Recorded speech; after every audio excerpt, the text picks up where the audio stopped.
Right, we are live. Hey guys, how's it going? Welcome back to the Kiwi Lads channel. We are here once again for the Gallagher Premiership. This match is going to be between Saracens and also Bath, so it should be a very exciting contest. I will show the table once again so you guys know exactly how it is sitting. We do this at the start of every single one of our live streams, and tell you what, Leicester at the moment, they are on fire. They have gone 5 wins from 5 at the moment. The Harlequins, they had a very close game up against the Exeter Chiefs, but they are still going to be just sitting in second at this stage. The two sides that we are watching play today, it is going to be Saracens sitting in ninth. They are sitting on the 10 points, and then also it will be the match up against the bottom of the bunch, Bath, but a win here will push them right up into maybe either 10th or maybe even going into that 11th spot, depending on how many points they can get if they do end up losing this one. But nonetheless, we will get straight into this action. We will show the starting lineups and reserves as well. That is the London Irish. That is the wrong game, but there is also kind of a little bit of a double header going on at the moment because of the fact that we are going to have the London Irish. They are going to be taking on Gloucester at the same time, which is actually Danny Cipriani's old side. He is starting at 10 for Bath in this matchup. They have got some very talented players. Anthony Watson going to be in that back line as well. Jonathan Joseph at number 13. And then they have also got another player to mention, Sam Underhill. He is going to be starting in that number 7 jersey and is always very dangerous in a breakdown.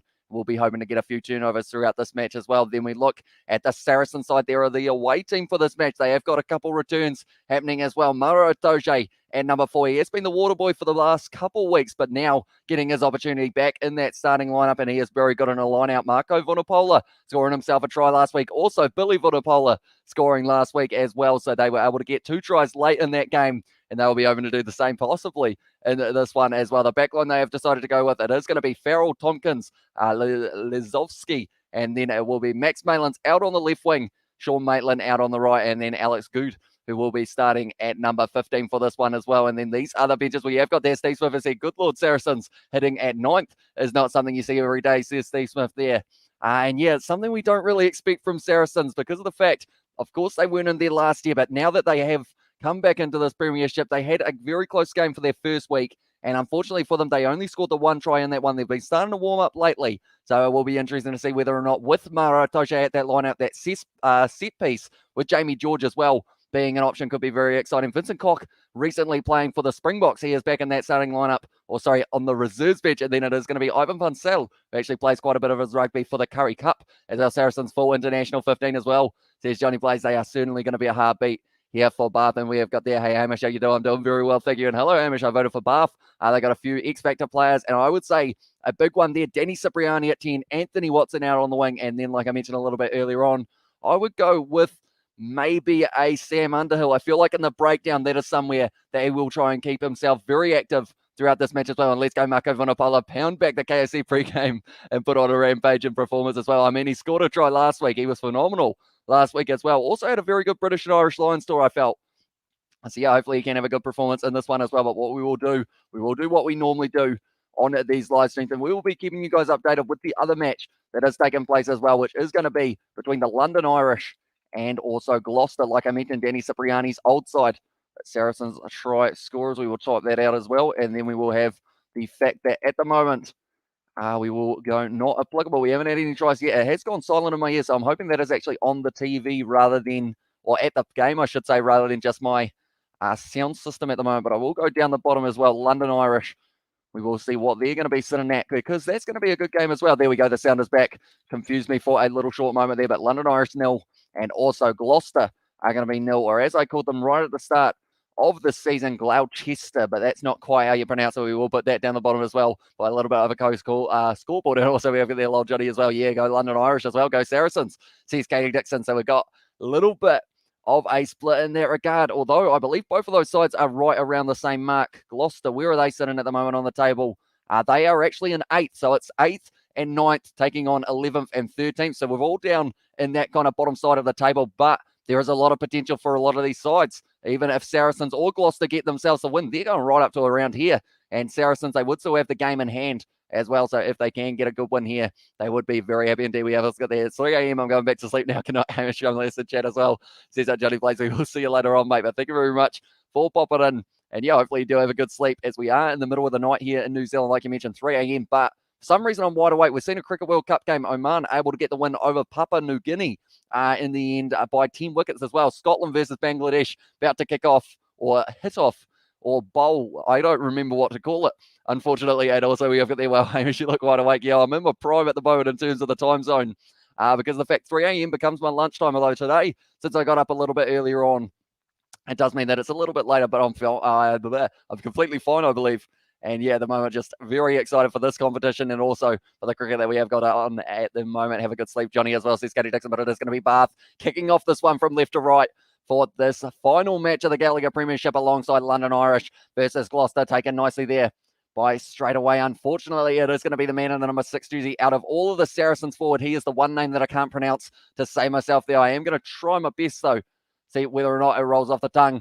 And now instead it's going to be Mara Doge. I know how to say that one. And he has been driven down in a very good tackle. I'm looking through for me lineup, and I'm not too sure whereabouts it went, so I will actually have to get that up on my screen as well at the same time because of the fact that I did have it up and ready to go, but it has disappeared on me. And now it's going to be rolled back by Davies, and he is going to be kicking this one high, almost charged down there by the Bath's men running forward. But London Irish versus Gloucester is going to be kicking off at the exact same time as this game, taken very nicely there by the fullback there, Tom de Glanville. I'm hopefully going to pronounce it correctly there. But now this stage a little kicking behind. Once again here from Danny Cipriani, and now returning fire. It will be Saracens down to the 22 now, taken by Jonathan Joseph. Kicking down the middle of the field as well. Going to be going straight back into the hands now of Owen Farrell, looking for the high bomb. And once again, it is just a little bit of a kicking battle between these two sides, taken nicely by Anthony Watson. Had a decent British and Irish Lions tour so far.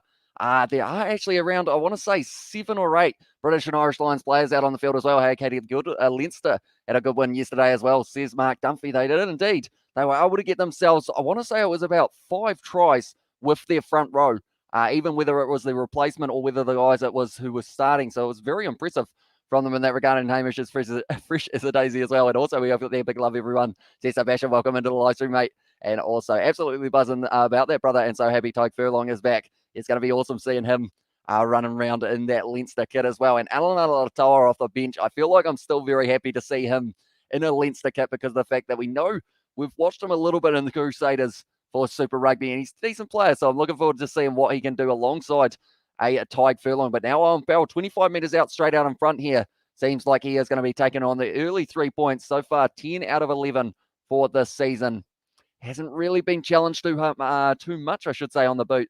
So far, Orange Farrell, I almost called him. That's not quite the name. Are you in Europe? Katie as well, says Mark. She is in the US of the A, which I believe you must be at a random hour at the moment, Katie. I always get the time zones wrong. Is it 9 a.m.-ish? 10 a.m., 10 a.m. maybe.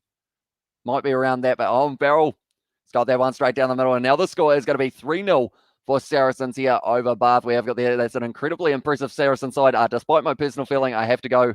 I have to give a fair prediction. I'd say Saracens by 24 as well, says Sebastian. So I assume you are giving them a bonus point in that regard, because other than that first game where they really struggled to score tries, they got one. And then that second game, actually, now I think about it, it was actually, unfortunately for them, they didn't score any tries in that match, and Leicester able to win it in the 80th minute. But then last week we saw quite a few tries in USA as well, says Steve Smith there.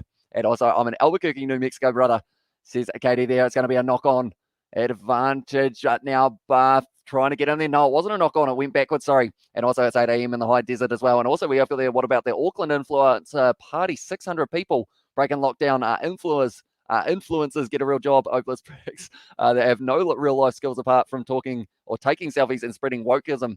As well as these young guys, I hadn't actually heard about that, but that is concerning because of the fact that they have had quite a few cases heading that Auckland way. And also Waikato are slowly, I believe they've had a record number of 4, which isn't too bad at this stage. So hopefully we don't see too many more cases going to come in. And now it's going to be a backline here for Bath. Hopefully we see plenty of those, because I do mention every single time these weekend games, they end up being, it's a nice drive from Bath once again, but they always end up being around a 50-point contest. So hopefully this one is no different. And also we have got there, it's an Auckland thing. Actually, I'll just like them with a passion as well. And also no, I'm not giving them a bonus point. I'm generous, but not an angel as well, says passion. And say Steve Smith, how you do, says Katie Dixon there, and breaking bad territory. That's cool, Katie.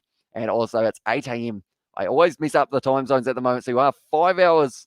I guess the easiest way I do it is 5 hours ahead and normally change the AM to a PM, but at this stage, it is an AM to an AM, staying as an AM. I guess. And also over there, my house is actually a few blocks away from Walter White's house. Says Katie Dixon there. Now it's going to be Jamie George going to the back, to the hands of that number 6, whose name I still can't pronounce the same myself. And now it's going to be Farrell, giving it off nicely to Lazowski and the number 13 jersey for this one. So they've had quite a bit of a transition in that backline, but that is so that they can have all of these world-class players in there. Alex Good in the number 15 jersey. Going to be hitting it up once again. Vunipola offloads it back to Farrell. A lot of pressure on him. Dragged down, but nice offload there to Marco Vunipola. Good hands as well.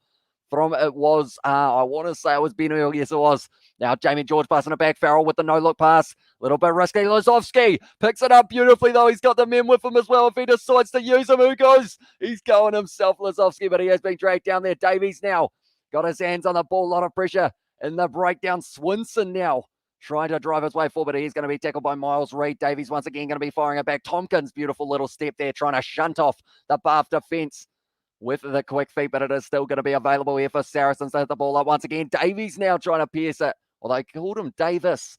So I feel like I need to make sure that I either call him Davies or Davis throughout this whole one. Maro Itoje, look at him go! And he's going to score the try. Welcome back to the big man, Maro Itoje.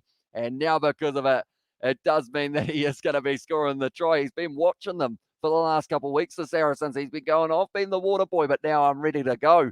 And he has just scored himself a very early try in this one as well. We're going to have to add to the try scorers list. He just had a lot of acceleration, Maro Itoje there. We'll go like this, and we will go like this. Tell you what, that was an early try in this match. But Maro Itoje able to get straight through. He just saw a gap, and he was like, you know what? I'm back in my pace here. Found the offload. Not great defence from Bath, but it was just the big forwards trying to slow him down, which wasn't going to be happening too quickly for them, unfortunately. And also we have there the try emojis from Steve Smith, and also, well, awesome Katie as well, says Mark Dunphy, and also in there, yeah, good. Hope you're well as well, says Steve Smith. Hey, what Maro Itoje, he'll be doing well at the moment. Just got the offload from Vunipola, and he was like, he just had pace. Just went straight through in Bath. They ended up with a little bit of a mismatch because of the fact it was only the big props and the flanker, I believe, who were going to be trying to stop him, and there was no chance of stopping Maro Itoje from there. There were about 3 players for them who looked like they could have scored that try, Saracens, but early on in this game, only 7 minutes in, they have been able to score themselves a try. And also Jesse Pinkman's house and Chuck's house from Better Call Saul, almost next door to each other as well, says Katie Dixon. And also everyone come to Albuquerque and visit, and we'll go on a wild tour of Breaking Badlands as well. And Maro is a beast, solid English lock he is indeed, and hopefully he is playing in those matches up against South Africa and also up against, it will be Australia. Should remember that name, of course, seeing as they are just across the ditch. And now at this stage is going to be kicked downfield, taken beautifully by the number 15 once again here for Bath, and they need to make sure that they don't let the Saracens get too far on the front foot. It's going to be now Charlie Yules hitting the ball up. Pass back once again, a little kick in behind from Cipriani. He's got quite a risky game plan for this match, I would say, because of the fact that he is such a kind of, I guess, an unpredictable 10, which means he could get anything from that man, but now it's going to be dragged down just outside of the 25 or so from their line. Saracens, Vunipola goes to Vunipola. Well, it's going to be wrestled down to the ground. Almost a penalty, but Bath it's bouncing out the side. Did he knock that one on? Billy Vunipola, they are going, nah. So he is just going to keep on running there as well. Mongolia playing Turkmenistan next week in Ulaanbaatar as well. I'm hoping to extend, should be an epic rugby game as well, says Mark Dunphy. I did not know about that one. I know that there's one international fixture this weekend in terms of, who was it? I can't even remember who's playing, unfortunately, but it is 2 teams who are right down there at around 50. Anthony Watson now trying to drive his way forward. This game's going to be played at a frantic pace by the looks of it. Once again, it's going to be passed back. Ditto on Farrell uses his arms. We'll have to wait and see, but now it's going to be driving forward. Jonathan Joseph got the pass, drawing past there. Oh, beautiful hit from, I believe it would have been, I want to say it was Lazowski, but it might not have been. It might have been Nick Tompkins who was able to drag him down, but now using their back line for Bath. Cipriani, it's a knock on, but it's going back for the advantage. At this stage, rolling away or not rolling away there for Saracens, and also usually a lot of home made booze is brought, and then the singing starts as well, says Mark Dunphy, and also have fun at the game, brother Hecky as well, and also you're living in Mongolia, brother, that's pretty cool as well, says Sebastian. Yeah, at this stage, beautiful run from Jonathan Joseph, able to just go straight through. Then in support, it was Ollie Fox, but they were able to shut them down relatively early, and then unfortunately, De Glanville wasn't quite able to hold that. That is going to be a good kick from Bath, though, and now it's going to be a 5-meter line out for them to see whether or not they can get something going here and get themselves a try back in this match. That's the thing with both of these sides. They're going to keep on pushing throughout this whole game to try and chase that bonus point. And that is what you pretty much got to do when you are in the bottom half of the Premiership. Yes, we are only round 5, but you still need those points, and every point counts, including points that I am going to be quickly seeing whether or not there are any points in the Gallagher Premiership game. London Irish and also Gloucester are still 0-0 at this stage, but 10-0 to Saracens in this game. So at the moment, we have got the right one that we are going to be watching, but hopefully we can get to see a high-scoring game between those two as well. It's going to be a penalty here once again for Bath, only 5 minutes out, almost a DDT from Jamie George. And now there's a little bit of almost push and shove. No, everyone's calm at the moment. Are they calm? No, they're not completely calm. Are they calm? Maybe. Vunipolas are just kind of giving that guy a little push. Now Jamie George is just giving him a little push as well. So maybe we're not completely calm at this stage. Will Stewart ending up in a bit of a Vunipola pushing circle almost there for the man Amju in Seattle next month as well. Says Mark Dunphy, and also we have got their no not living stuck due to COVID as well. And also we have the yeah, get your moonshine on, and Mongolia looks like magical enchanted land as well. Says Katie Dixon there, but now once again it is going to be Dunn who has got this line out throw here. Having a little bit of a conversation. 5 minutes out, maybe go for the set play try. They've got Cipriani in that back line, and he can certainly open up some opportunities if he does get the opportunity to do so. But now it's going to be bouncing back. Very lucky bounce, and it's going to be on the side of Bath now. And it is going to be in the hands of Max Ojumor, who was holding on to that one now around the side of the breakdown once again for Bath. Vunipola, that's Billy trying to slow it down, but he is going to be driving forward slowly for Bath. 10 minutes into this game, it went backwards, and Curry, or sorry, not Curry, it was Underhill, just had to jump on that one, make sure it was still on their side. Now it's going to be Fox, gives that back now into the hands of Obano. And it's a good drive as well, still going forward, Obano, but now he's in that situation of almost getting held up for the rolling maul by Maro Itoje. He's very good at that, but instead now breaking through almost was Bath, straight out in front of the post at the moment, 10 meters out, using the back line. Cipriani of now to the number 12 once again. And if they can get it off to the side, it might almost be given as an advantage. Yes, it is. And it's going to be a double blow of the whistle, is it? No. It is just going to be the penalty. Owen Farrell, I believe, was penalised for slowing that one down there. And also we have got the Mongolia is beautiful for sure. And also we have got the IC. Hopefully you're not dreading your time there. It's a beautiful country indeed. No, it's very peaceful and people are lovely as well. From Mark in the chat there. Right, they're going for the quick tap here. And it is going to be going cross once again to Obano, getting driven backwards by Saracens. But yeah, it was almost going to be a yellow card for them. That Saracen as well, says Kevin. And also, yeah, this stage, it's going to be interesting. Discipline will be important for both of these sides. We've seen quite a few yellow cards throughout the first few rounds of the Gallagher Premiership. Brad Shields, he got 2 in 1 match, which was very impressive indeed. But at this stage now, it is going to be Bath straight away back onto the attack. So other than that one big run from Saracens, it's been all Bath in terms of the position that we have seen throughout this match. Bit of a kicking game early on for both sides as well. Now it's going to be Fox giving it back across into the hands of McNally now. He's going to be dragged down once again, though. Fox going it back across to the left-hand side. Saracens so far not letting them through. Another advantage, so they cannot afford to keep on doing that. It's going to be the penalty, and it's against Maro Itoje, who did end up just getting stuck under that breakdown. Right, Bath at the moment, they are 10 points down, so I assume more than likely, looks like Cipriani got their hands on the ball. Is he going to kick this one for the corner? Yes, he is. And they are once again going to be going for that attacking move here for the Saracens side. But do let me know, ladies and gentlemen, that Saracens, or basically England as well, says Kevin, yeah, they've got a very strong side for this matchup. And now it is going to be Dunn who has got the throw. But yeah, they've got Marco Vunipola, Jamie George, Maro Itoje. You could also say Billy Vunipola, Owen Farrell. Pretty much the whole backline, to be honest. England internationals, and a lot of them will be there for the November internationals as well, that we will get to see when they do take on South Africa, and also they will be taking on the Wallabies. I believe they've got one other match as well. Itoje able to steal that one in the breakdown, or sorry, in the line out. And now because of it, it does mean that the Saracens have got this one 10 meters out from their line. But do let me know who you think is going to be scoring the next try. I'm going to say Alex Lazowski in the number 12, or sorry, number 13 jersey for Saracens. He looked dangerous for that first run that we did see from him. So I will go with him. But could easily be a Bath player as well, depending on how it goes. It is going to be cleared by Davis. Didn't find touch those. And now Anthony Watson is going to have this one. Tried to step around, but a good tackle on him. Getting driven backwards by Jamie George.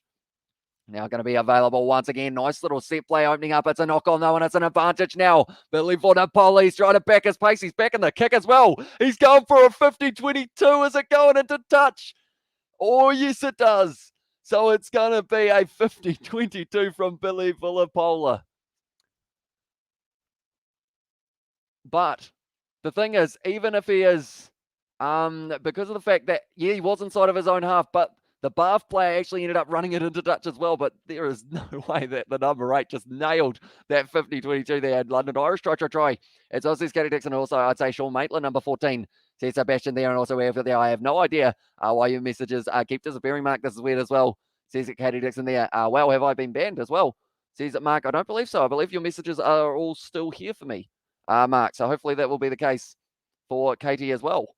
That would be kind of strange. Also, we have it there. Don't even think Farrell is making the England squad in the Autumn Internationals. I said at most he can be on the bench, but I feel like they've got to start Marcus Smith because I feel like he is just the one who is going to be able to get something going. Jamie George here looking like he might be able to pick himself up a try depending on how it goes. They're all right. I like them as well. Says it was Sebastian there for the London Irish try, but now it's going to be Tompkins firing it back to Farrell, trying to use the back line. Beautiful set play here, linking up, and it's going to be now the number 11 who does score it. Max Malins has got it. We were almost right. We said it was going to be the back line. They all retracted on my screen, Hamish, as well, says Katie Dixon. That's weird. One moment. I will see whether or not I can see. I haven't actually got YouTube open at this stage, but I will see whether or not I can work out why they are all still here for myself. And I also have there no one block mark. Oliver's messages just got retracted suddenly, says Sebastian. One moment. We will go like this and we will go like this. We will give it a look because of the fact that it is kind of weird that they do disappear. But at this stage, we are just seeing the try from Max Malins as well. At the same time, it is still loading on my YouTube studio. Yeah, they're all gone. And it doesn't say he was blocked. Interesting. We have got the yes aim on mine as well, says Steve Smith. And also I have no idea what that's about. I've never seen this before on YouTube. I'm sorry this is happening to you, Mark, as well. Yeah, because normally even if he was blocked or anything like that, it would say on the chat that such and such has been timed out or anything like that. So I'm not sure what's happened, Mark, but I can still see your messages right when they come through. So hopefully, yeah, anything that you put, I can read it out before it ends up getting taken away. But we will have the try for the London Irish as they were able to get it. I was just waiting to see whether or not they could convert, and the answer to that question is yes, indeed they could. So now it is going to be London Irish sitting on the 7 points over Gloucester, and we will quickly update this one as well so that we have got our second try scorer of the match, and it is Max Malins who was able to score it. Max Malins, there we go, and it was scored in the, we'll go 15th minute. Good kick as well from Owen Farrell, and that one has gone over, and now the score is going to be 17-0 for them, but it was very nicely done. They're going at a point a minute as the comment from the commentator, and we love seeing a game that is high scoring on this kind of Saturday or Sunday, Monday. What day are we on? We always got the in the chat as well. I should be sleeping, but I want to watch your stream as well. Says Johnny Blaze. It is a tough one because of the fact that these games, they will be finishing about 5 a.m. and I know your pain because of the fact I want to see Joshua Tuasova in action for Lyon for the first time this year for the top 14. That's a big hit from Vunipola. And it is almost stolen. No, not quite. Earl not able to get his hands on that one. But yeah, pretty much Joshua Tuasova is going to be back in the Lyon kit, taken on to lose. And it kicks off at 8:05. And I am really dreading the fact that I'm not going to be able to watch that game live because of the fact that I feel like he's going to be able to score himself a try as well. And also we have got there, I've been having wonky chat problems too. It might be my browser as well, but chat won't show chat participants anymore. It just shows me a blank square. I think it's YouTube is booked out as well, and could be a few regional restrictions given to the area he's in, Mark. If you can see this, no one blocked your brother as well, says Sebastian. Also, welcome back, Johnny, says Katie Dixon there. Yeah, good live chat in Mongolia. How long have you been in Mongolia, Mark? If you can still hear us, hopefully you can, and hopefully you can still see this as well. But at this stage now, once again, trying to pierce the line here, Bath. They need to make sure that they are the team to score the next try, or else they are in some trouble here. And Saracens will be able to push towards a bonus point straight on the ball. Almost was Billy Vunipola, sorry. Cipriani now selling the dummy, now passing it back once again for the back line of Bath. I see Anthony Watson out on the wing, and now he's got the ball in hand as well. Steps back on the inside, round the tackle with Farrell. Anthony Watson, great low tackle from Jamie George. Those two would have practiced that many times, I would think, through the hands of Urbano. And now it is going to be back on the side. No, it's a penalty instead. And Saracens coming out, guns blazing, impressive as well, says Johnny Blaze. Yeah, they're playing like a team on fire at the moment. They seem like they want that bonus point, and they want to have an impact up against this team, Bath. And hopefully I doze off soon. My sleeping schedule is so out of whack as well, says Johnny Blaze there. Although, yeah, that's the thing. Cricket World Cup, 11 p.m. kickoff for some of the games. I keep on saying kickoff, but it's not quite called a kickoff. But 11 p.m. and 3 a.m. are the two times. So somehow the last 6 months of me staying up to random hours has kind of prepared me for that moment to be able to do those live streams, as well as our normal internationals, which are coming up next week as well in New Zealand, taking on the USA, and also it will be Australia taking on Japan. That's going to be an exciting game to see, due to the fact that we haven't seen Japan in action since they had that very close game with Ireland and then the British and Irish Lions just a little bit beforehand. At this stage now, Bath, once again, they are going to have to line out about 10 metres out from the line. And once again, Tom Dunn, he is going to be told exactly what to do by Will Stewart. And at this line out, they need to make sure that they don't throw where Maro Itoje is, because I feel like that is just asking to have the ball turned over. He almost got it again, Maro Itoje, but now it's going to be fired back here for Bath. Driving for Watson. That was just a heavy carry there for that man. One of the players was trying to tackle the ref. I believe it was Max Malins. That wouldn't have helped you out. But now going back once again for Bath is a big man, McNally. And he is going to be driven down to the ground by Rikione.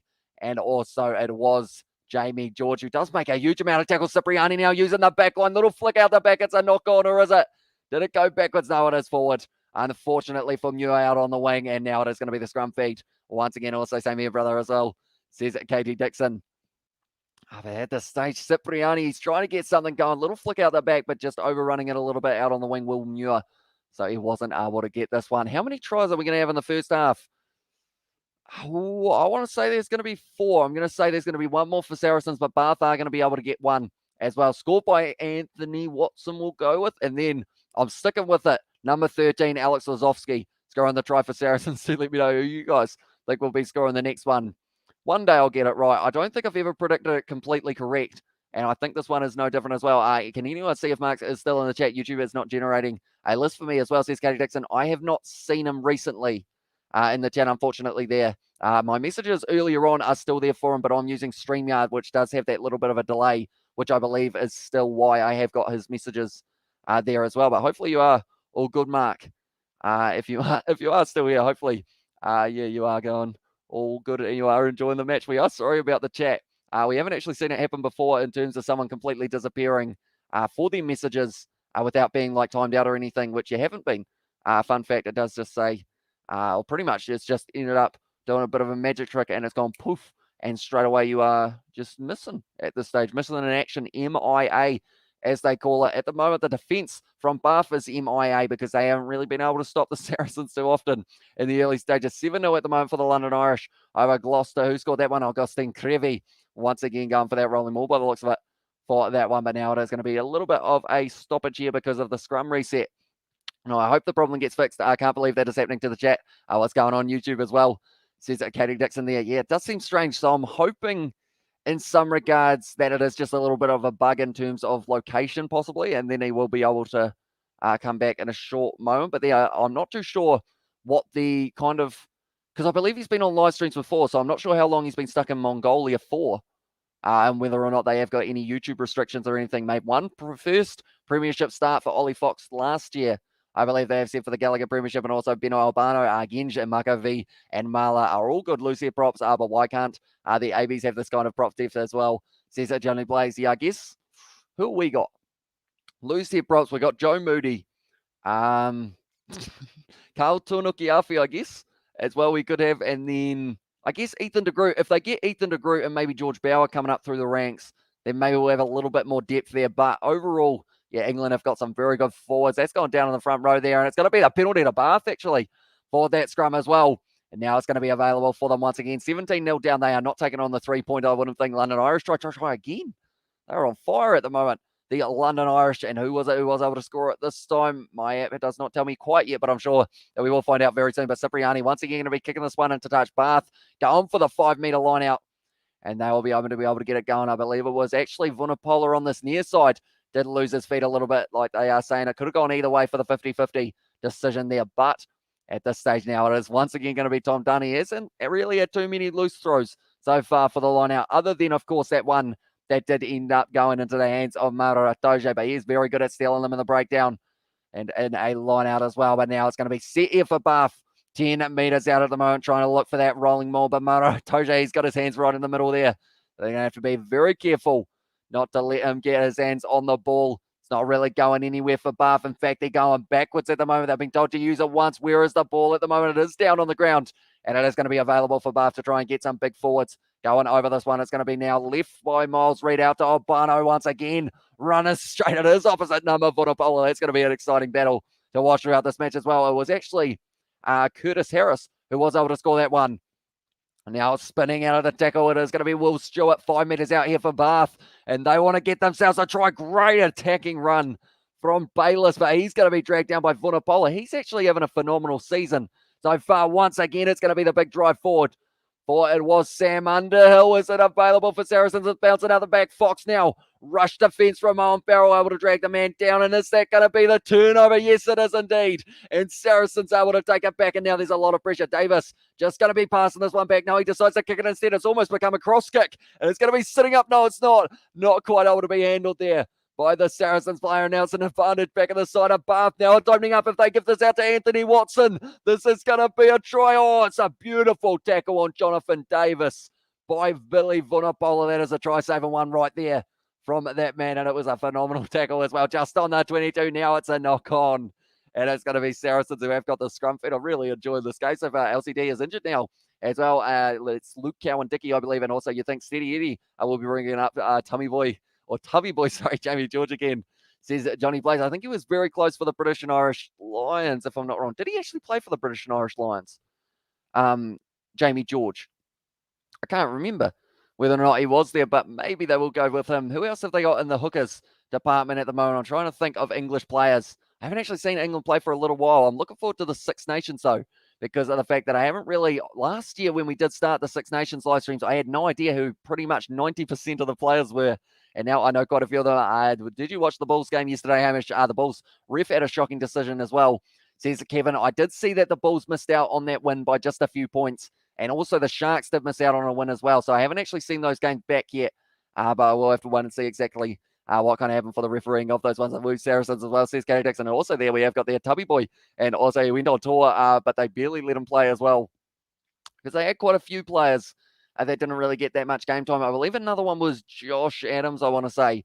He ended up, I think his wife had a baby though, which did kind of stunt him or stop him from playing as often, but he kind of ended up having that situation, and then he didn't really play too much after that. Hi, mate, as well, says Johan. Welcome in to the live stream. I see that you have changed your profile picture in the little picture there, but 25 minutes into this game at the moment, Saracens, they are sitting on 17 points. The Bath side, they are still sitting on only the nil, but it is still very early. Did I actually update? No, I didn't. London Irish, I do still have into this one. They are actually sitting on 14 points now. 2 tries early on. Augustine Creevy able to score the first one, and then the second one was scored by Curtis Harris, I believe it was.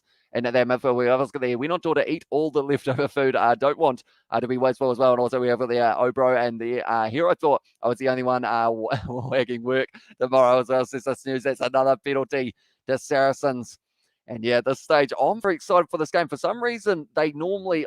I don't know whether or not they have not shown a Saracens game here in New Zealand, which for some reason, they seem to be the side that they've just kept on going with in terms of showing in New Zealand, because the London Irish are playing Gloucester at the moment at the exact same time. But the Saracens side, they keep on marching up and kind of improving each and every game that we have got as well. Yep, I changed my profile picture, and also Saracens are bettering Bath as well. And also we have got there. Jamie George was a Lion in 2017 New Zealand tour, but not this year in South Africa as well. See Sebastian. Also we have got there. Jamie George looks very huggable as well, says Gary Dixon. Is it Monday in New Zealand now? It is indeed 3:30 a.m. at the moment here in New Zealand, Johan. A very early morning start, or very late evening finish, I guess you could say, for myself, as I have not been to bed yet. I think South Africa are 11 hours behind New Zealand. So are you sitting at 4:30 p.m. at the moment, Johan? Do let me know. Or would that be wrong? No, that might be wrong. Are you sitting 2:30? No, that might be right, actually. 11:30. No, that's a weird time. 4:30 p.m. is what I'm locking it in. At this stage, David's going to be passing it back once again. Farrell putting up the high ball. The sun is going to be in the eyes. And the number 15, he takes it nicely. Taken out in the air, though. And it's going to be a double blow of the whistle. And looks like Maitland now going to have a little bit of a push and a shove with the other winger there. And he has not a happy chap at the moment. Too late here. Busy tomorrow as well, says Steve Smith. So, yeah, Perth at the moment. Are you guys still 5 hours behind us? So are you sitting, I want to say you're 10:30, but I could be wrong there. You might actually be 11:30 now, depending on whether or not you have had like an hour change with daylight saving as well. We always got there, yes, 4:30 p.m. as well, says Johan there. Oh, so it's an awkward fall here for the number 15, De Granville. I believe it was actually almost his own player, the Bath player, I believe it was, who actually ended up kind of stopping him from jumping in. But I think it is still a little bit of that player safety side of it when Granville went down like a pile of gravel onto the ground as well. Maitland, not too bad about that one as well. And also, they are hugging us. Says Scotty Dixon. Also, we have got there Steve Smith, have it also wrist mate as well. Says Sebastian there, but they are just looking at this high ball once again to see whether or not this is going to be a card. Looks like New Zealand are in front with rugby in time, as well, says Johan. Yeah, at this stage, it is a benefit and a curse as well, depending on the times. Like normally, the Southern Hemisphere games are great with the timing, but then those URC games that start at like 7:45 in the morning and 5:15 in the morning, those are the two worst times I find for a game of rugby to be on. And also, that was face to the balls as well, says Katie Dixon there. And also, Maitland grew up with Quade Cooper and Tokarua as well, says Johnny Blaze. So that is a fun fact that I didn't actually know there.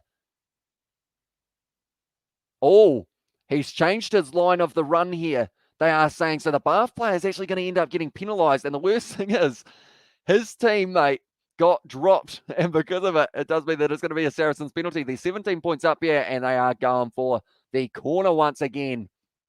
5 metres out at the moment. The commentators are a bit confused with that one because of the fact that they are saying that maybe that decision should have gone the other way. But now Jamie George, he won't be minding because he has now got himself another line out only 5 metres out. Mara Toje more than likely is going to be the player they are aiming at, and that is exactly what they have done.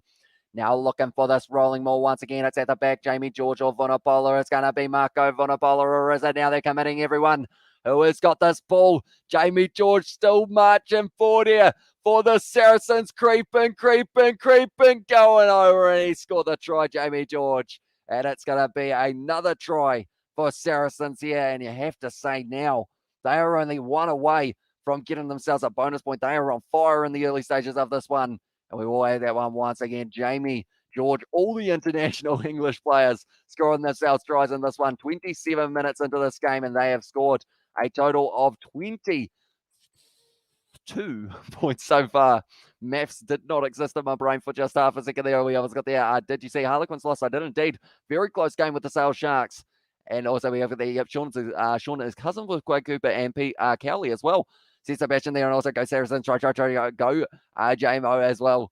Says Katie Dixon there, and also go Saracens. And the timing of the games in Argentina is terrible. It's too late in the evening. If you live in South Africa as well, says Johan. And also we have got there. I'm amazed how muscular some of these English players are. Sam Underhill is built like a Greek god. Yeah, he's a freak athlete in that number 7 jersey. And the way that he gets into a breakdown as well is very impressive. But Jamie George, he's lost the headgear or slightly the strapping around the head. Did you watch the Sharks versus Cardiff Blues game?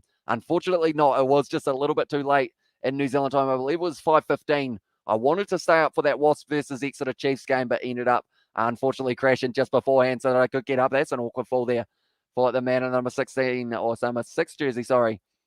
Ball available for Bath. And now it's going to be Anthony Watson trying to step his way through the middle, but they have been able to shut him down once again. Thanks for the for your dedicated on live stream early or late. Thanks so much as well. Says Kevin, no worries, mate. I absolutely love watching these games and also love chatting to you guys, no matter the hour of the day. And now it's going to be driving through here, Bath. They would be loving to get themselves a try here. It looks like a very nice day in England at the moment. Obano, no look pass there, and it's going to be pressure once again here on the Bath side. Lobby pass. It's sitting up, and Max Malins is going to score, and it's going to be the bonus point for Saracens. And this at the moment is a runaway. 29 points in 29 minutes here at the moment. They're going upstairs to see whether or not there was a no-arms tackle, I believe is what they are doing. Oh, Jamie, you beautiful big sack of, says Sebastian there, and also we have there. Thank yous for all these stream saves. No worries at all. They're just checking to see whether or not Mara Toje, I believe that's not the one that we are looking for, unless it is trying to see whether or not it hit the hands of Mara Toje here.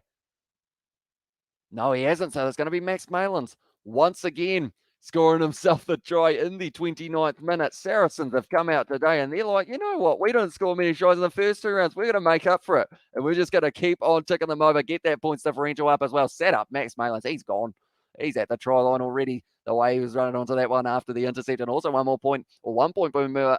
And also we have got the holy moly try Saracens. And also I said that Saracens will win by 24. Seems like I underestimated them as well, says Sebastian. And also for Betty Boy JG for Jamie George, surely sure know how to make his way around the park. He's a very impressive player That is for sure. Max Malins, he is a very impressive one as well. And also we have got there Maro Toje Blake Excellence. I feel like I said that wrong. But yeah, he was very good in that one. Putting the pressure on Obano, who did end up throwing the no-look pass. And then it did end up, unfortunately, going the wrong way for him. But now it's going to be in the hands of Saracens once again. We are going to update the score in the Gloucester game because they are sitting on 6 points now. 2 back-to-back penalties.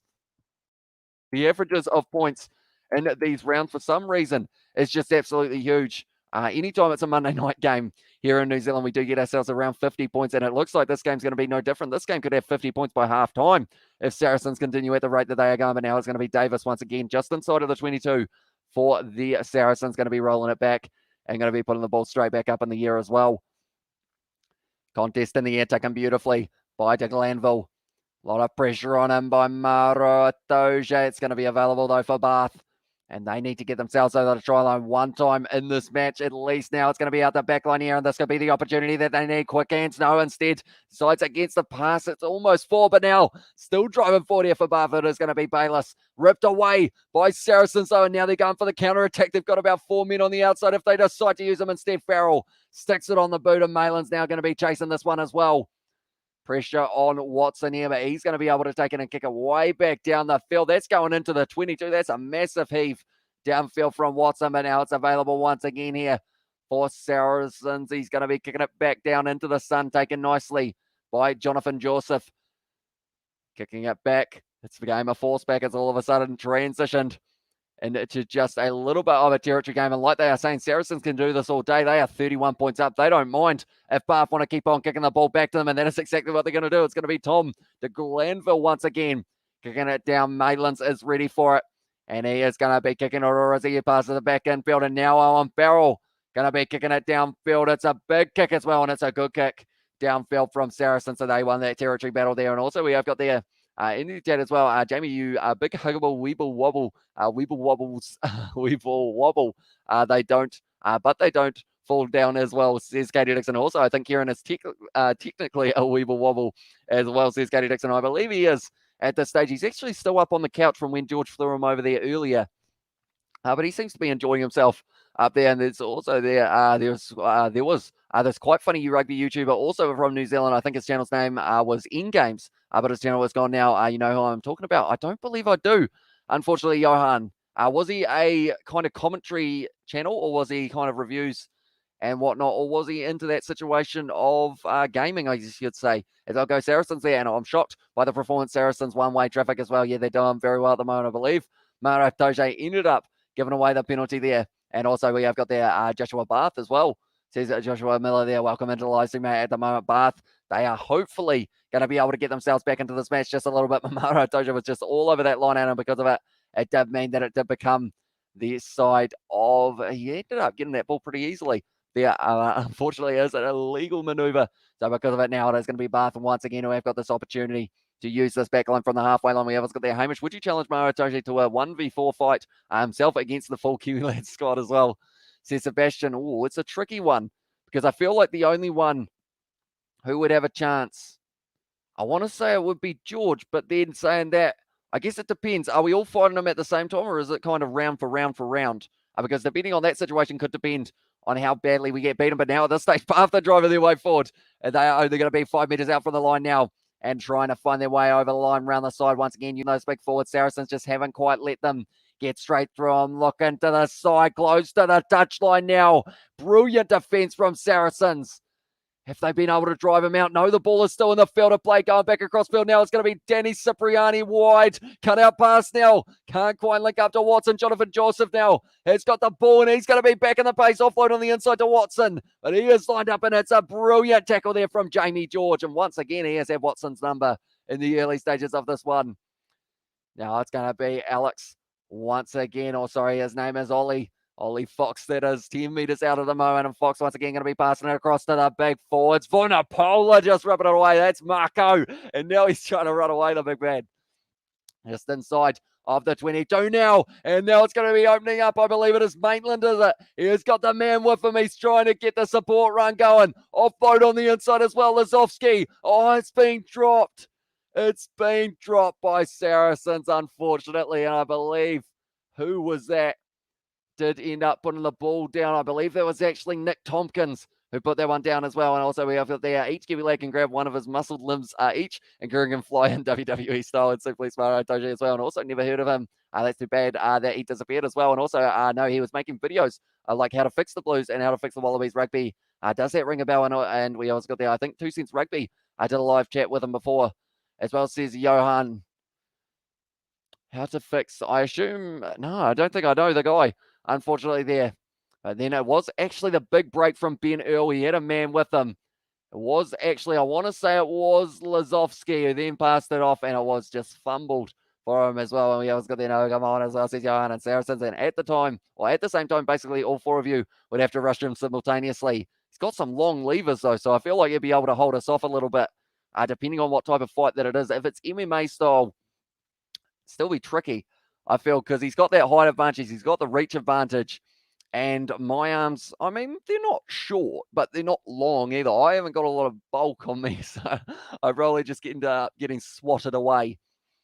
But yeah, it'll be an interesting battle, that is for sure. Even I remember we've got an old video of a George versus Kieran boxing match, which it doesn't have too much context, but it was a video that we had to take off YouTube because of the fact that it was a little bit too non-PG, I guess you could say. Street fight, anything goes, even groin shots as well, says Sebastian.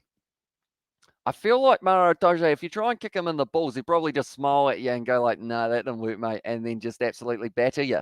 And now 40 metres out from the line, it is going to be Bath, and that they are going to have themselves a scrum feed. It looks like it's going to be their number 6 here, Miles Reid, who's going to be going off the field for an HIA, so that's going to be Ellis making his way out there. Still, the score is 14 points to 6 at the moment in the game between the London Irish and Gloucester. And it's kind of weird because of the fact that we've had so many points in this game, and also 20 points in that game is a relatively high number as well. Poor Kieran boxing with no arms as well, says Katie Dixon there. Yeah, he doesn't have the biggest reach, although he did get a good shot into George at one point, and we always got there. I'm a fan of Nick. I can't say his name, unfortunately, Ezekwe. In my opinion, he's got the potential to become a Courtney Lords 2.0 as well. Says Johnny Blaze, I'll certainly have to keep an eye on him. It's going to be a free kick for Saracens here for the little bit of an early push. And now what do? They've got, it's going to be Vunipola. Is it Billy Vunipola? He wants to take it. But instead, it looks like they are going to be going back, and they are going for the scrum once again. Vunipola's probably going to get this ball anyway off the back of the scrum this time rather than just taking that quick tap. But this will be a good opportunity for the set play for the Saracens back line. They have got a capable number 9 off the back with Alan Davies. Also, I said Alex Lazowski would score the next try. I believe that was about 3 tries ago. But we'll go with him again. Alex Lazowski scored a try before the end of this match. I'm calling it now. Imagine kicking a 2.97 meter man in the balls, and I'm smiling back at you. I would put my pants then and there as well, says Sebastian. Yeah, it would be a very frightening sight indeed. If that was the case. Anyone who was wondering, in the cricket at the moment, Scotland batting first up against Bangladesh, 44 for 1 after 7 overs as well. I have got it up on the screen, and we are actually going to be showing we are going to be doing the commentary for a game a little bit later on in the next week. Now it's going to be Owen Farrell with a good run forward. They've got the advantage once again here for Saracens, and they're going to be using the backline. Maro Doge with the offload as well, linking up, and now it's going to be Davis going back. It's going to be available. Lazowski. No, it's Tompkins now with the step through the middle. Tompkins, and it seems like everyone on the Saracen side want to get themselves a try. It's going to be going back once again, offloaded. It's going to be knocked on, or is it taken by Maro Doge? It's not knocked on, and Ben Earl's going to score it. I believe they're going to be going back. I believe it was a knock on, though. So would I, brother. So says Johnny Blaze. I believe it was a knock on, but if it's not, it's going to be another try for Saracens. And Ben Earl now, this time, is going to get himself the chance. And Hexa said Saracens win as well. And also just smiles warmly at you as well, like punching Sloth from the Goonies. He doesn't budge as well. Says it, Katie Dixon. Right, what happens here? Oh, was it Anthony Watson's hand? Because if it was Anthony Watson's hand, this is continue. That was Anthony Watson's hand. So because of that, it could mean, did it go backwards for that pass? Was it going to be going forward if Anthony Watson's hand did not touch that? Because that's going to be the big question here. But also we have got their Bath can't come back from this. Yeah, unfortunately for them, they could be looking at almost being down by 40 points by the time we get to halfway. It looks like they are going to be awarding this try as well. And Ben Earl, he's got it. It's another try. Yes, it is. I was just waiting to make sure that they were going to give it. And it is going to be Ben Earl now scoring himself the try. Everyone's getting a try. at this stage in this game. We will add that one to the try scorers list. 37 minutes in, and Saracens are making it look just a little bit too easy at the moment. They are just scoring for fun. Also, try says Johanna. Also, we have got their way back when Carlos Spencer coach with Lions a couple years back. Such a legend, meet him as well, says that Kevin. And he is going to be coaching the MLR, one of the MLR sides, I do see, which is pretty awesome. And also, what team is Watson on? He is playing in this game for Bath. So he is up against quite a few of the capable players of Saracens. So it's not going his way. Or it is also Sam Underhill who is on that side as well. But now Farrell from the touchline hasn't missed a kick yet so far. Saracens will as well, says Johan. Also, I'll kick him in his left ball. Johnny in his right ball, and Katie choking him out with the steel chain. All at the same time, he has to go down. Let's go as well. That was a brilliant kick from Farrell. And once again now does mean that Saracens are going to be converting. Still at that point a minute. Are they going for the full 80 in this one? We will have to wait and see. When was the last time we saw a side in the Gallagher Premiership score more than 50 points? I don't know whether or not we've had it this year.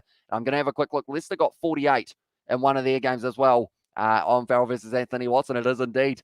And it is a very interesting battle. Right, Harlequins were able to get 52 points. I believe I'm just going through. And that was actually the highest out of anyone. So 52 points by Harlequins is the absolute peak of what we have had for the Gallagher Premiership so far. So looks like Saracens are going to be trying to beat that, depending on how it goes as well. We have got the Boomer or Boromer voice as well. They have a cave troll, says Katie Dixon. Also give George a 6-pack of energy drinks. Let him deliver the finishing blow tomorrow. Teamwork make the dream work as well. Yeah, George, I feel like if you give him a couple energy drinks, he would be good to go for about 7 rounds or so before he slows down. And then you give him a top-up and maybe a biscuit or a peanut slam, and he will be good to go for the full 12. If it was a boxing match, that is, but now it's going to be passed out the back line for Bath. It's going to be going back for the accidental offside, and it just gets a little bit worse for Bath at the moment. Saracens, I will quickly show it. At the moment, Saracens are out for blood. It's like that scene from Caligula as well, when the Saw Blades in the arena decapitating everyone as well. And also, at the moment, I will show the way that the table is sitting.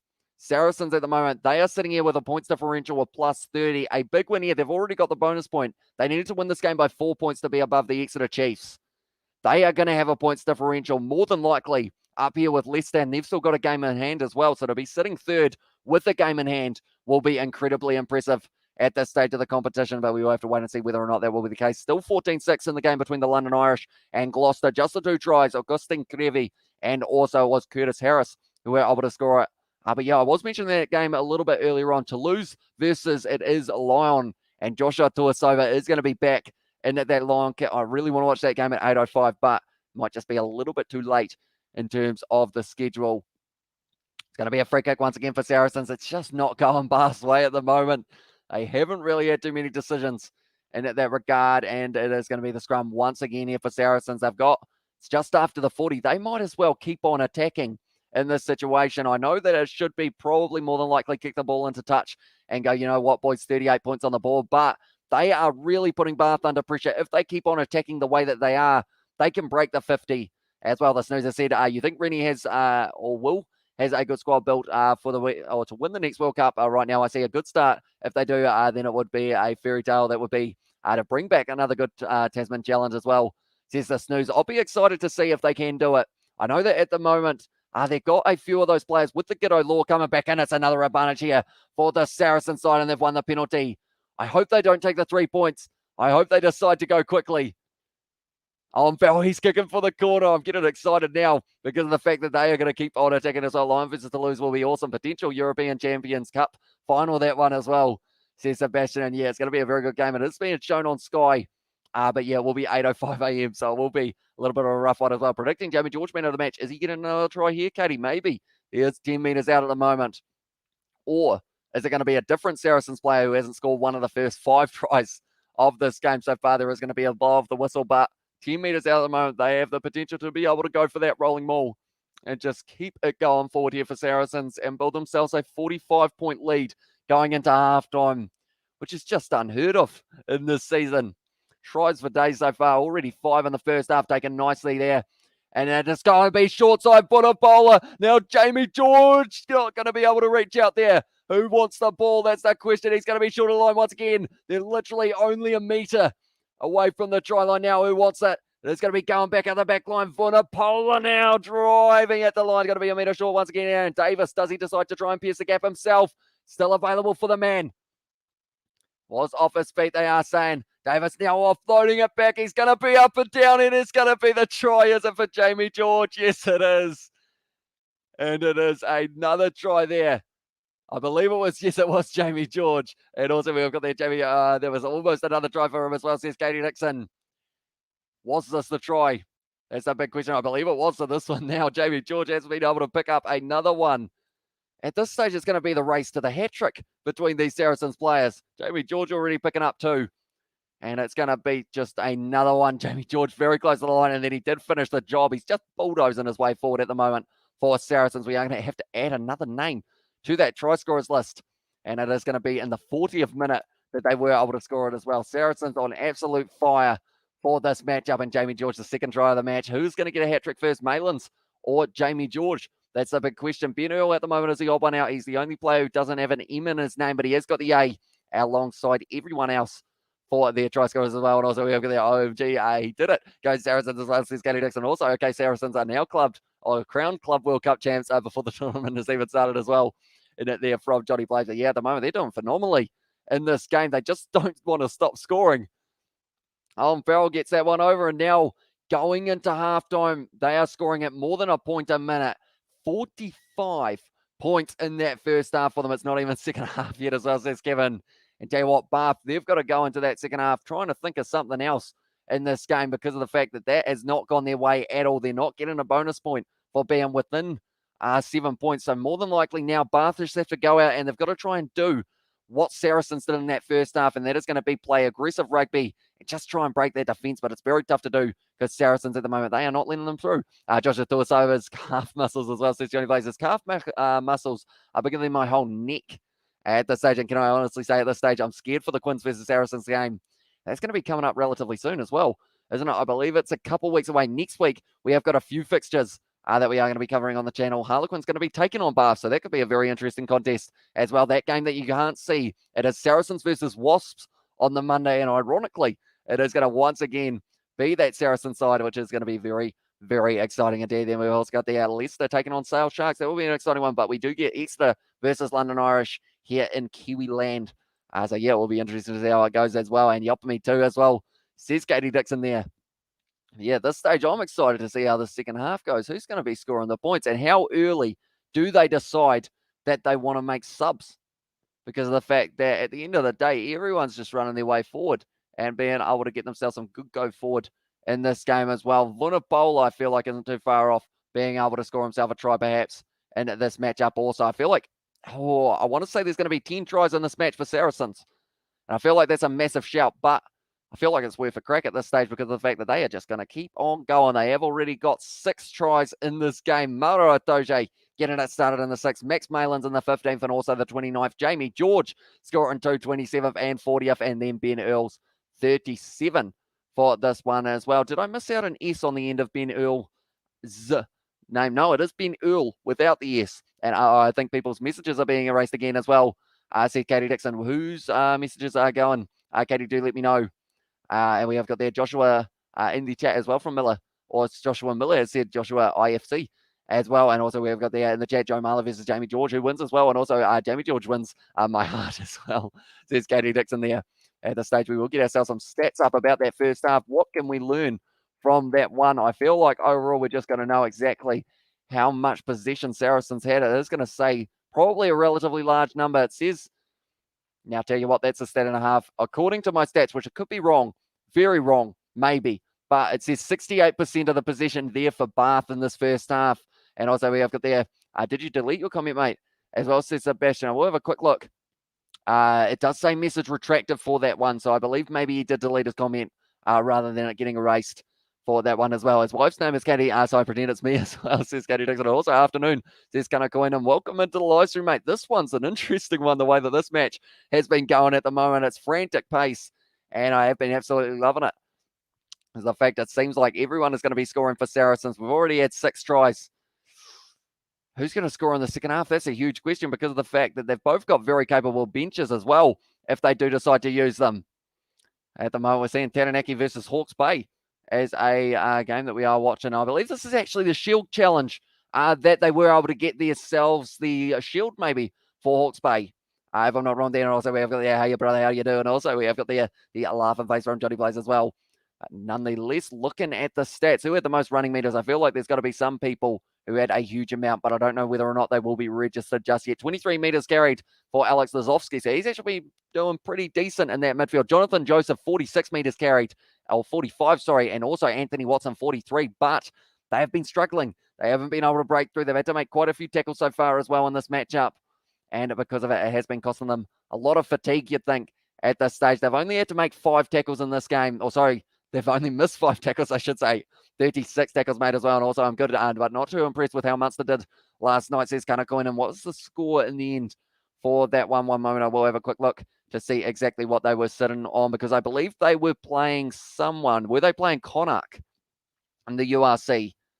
Could have the wrong number there, or not the number, but the game. Possibly it was the game between Munster and Connacht, and 20-18, very close game in the end for them in that regard.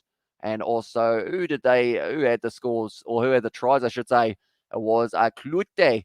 Also Baron was the other try scorer, and then there was Carty and Boyle for Connacht as well. So they did decently in that regard, and also Kusi YouTube as well. Says Johnny Blaze there, and also we have the how close was that, brother? Can I say what a performance for Jack Carty as well, just before the Autumn Internationals as well, says Johnny Blaze, and also we have got there 0-67 is the Snoozer's prediction here. Tell you what, everyone at the moment, are they going to be on 0 at the end of this game, Bath? And if so, how many points are you giving Saracens? We've got 67-0 at the moment as the guess. I'm going to say my end score prediction in this game, I'm going to say it's going to be 74-5. No. 74-7. I'm going to give them the kick. You got to give them a kick if they finally score a try in this one, Bath. So 74-7. I'm going to write that one down so that I can remember it.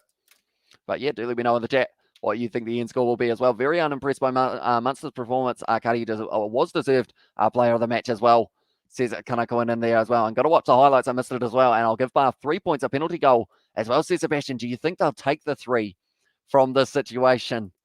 I guess maybe just to give themselves some sort of point on the board so that they don't end up completely getting that clean sweep. But at the moment, Bath are getting destroyed in terms of that points differential, something that no team really wants to have a massive dint in this early on in the season. At the moment, London Irish versus Gloucester, a little bit closer, 14 points to the 6 in that one as well. And I'll look at the Bath, we are Pee-wee Hype squad as well, and George those precious little tiny rugby beans as well, says Katie Dixon there.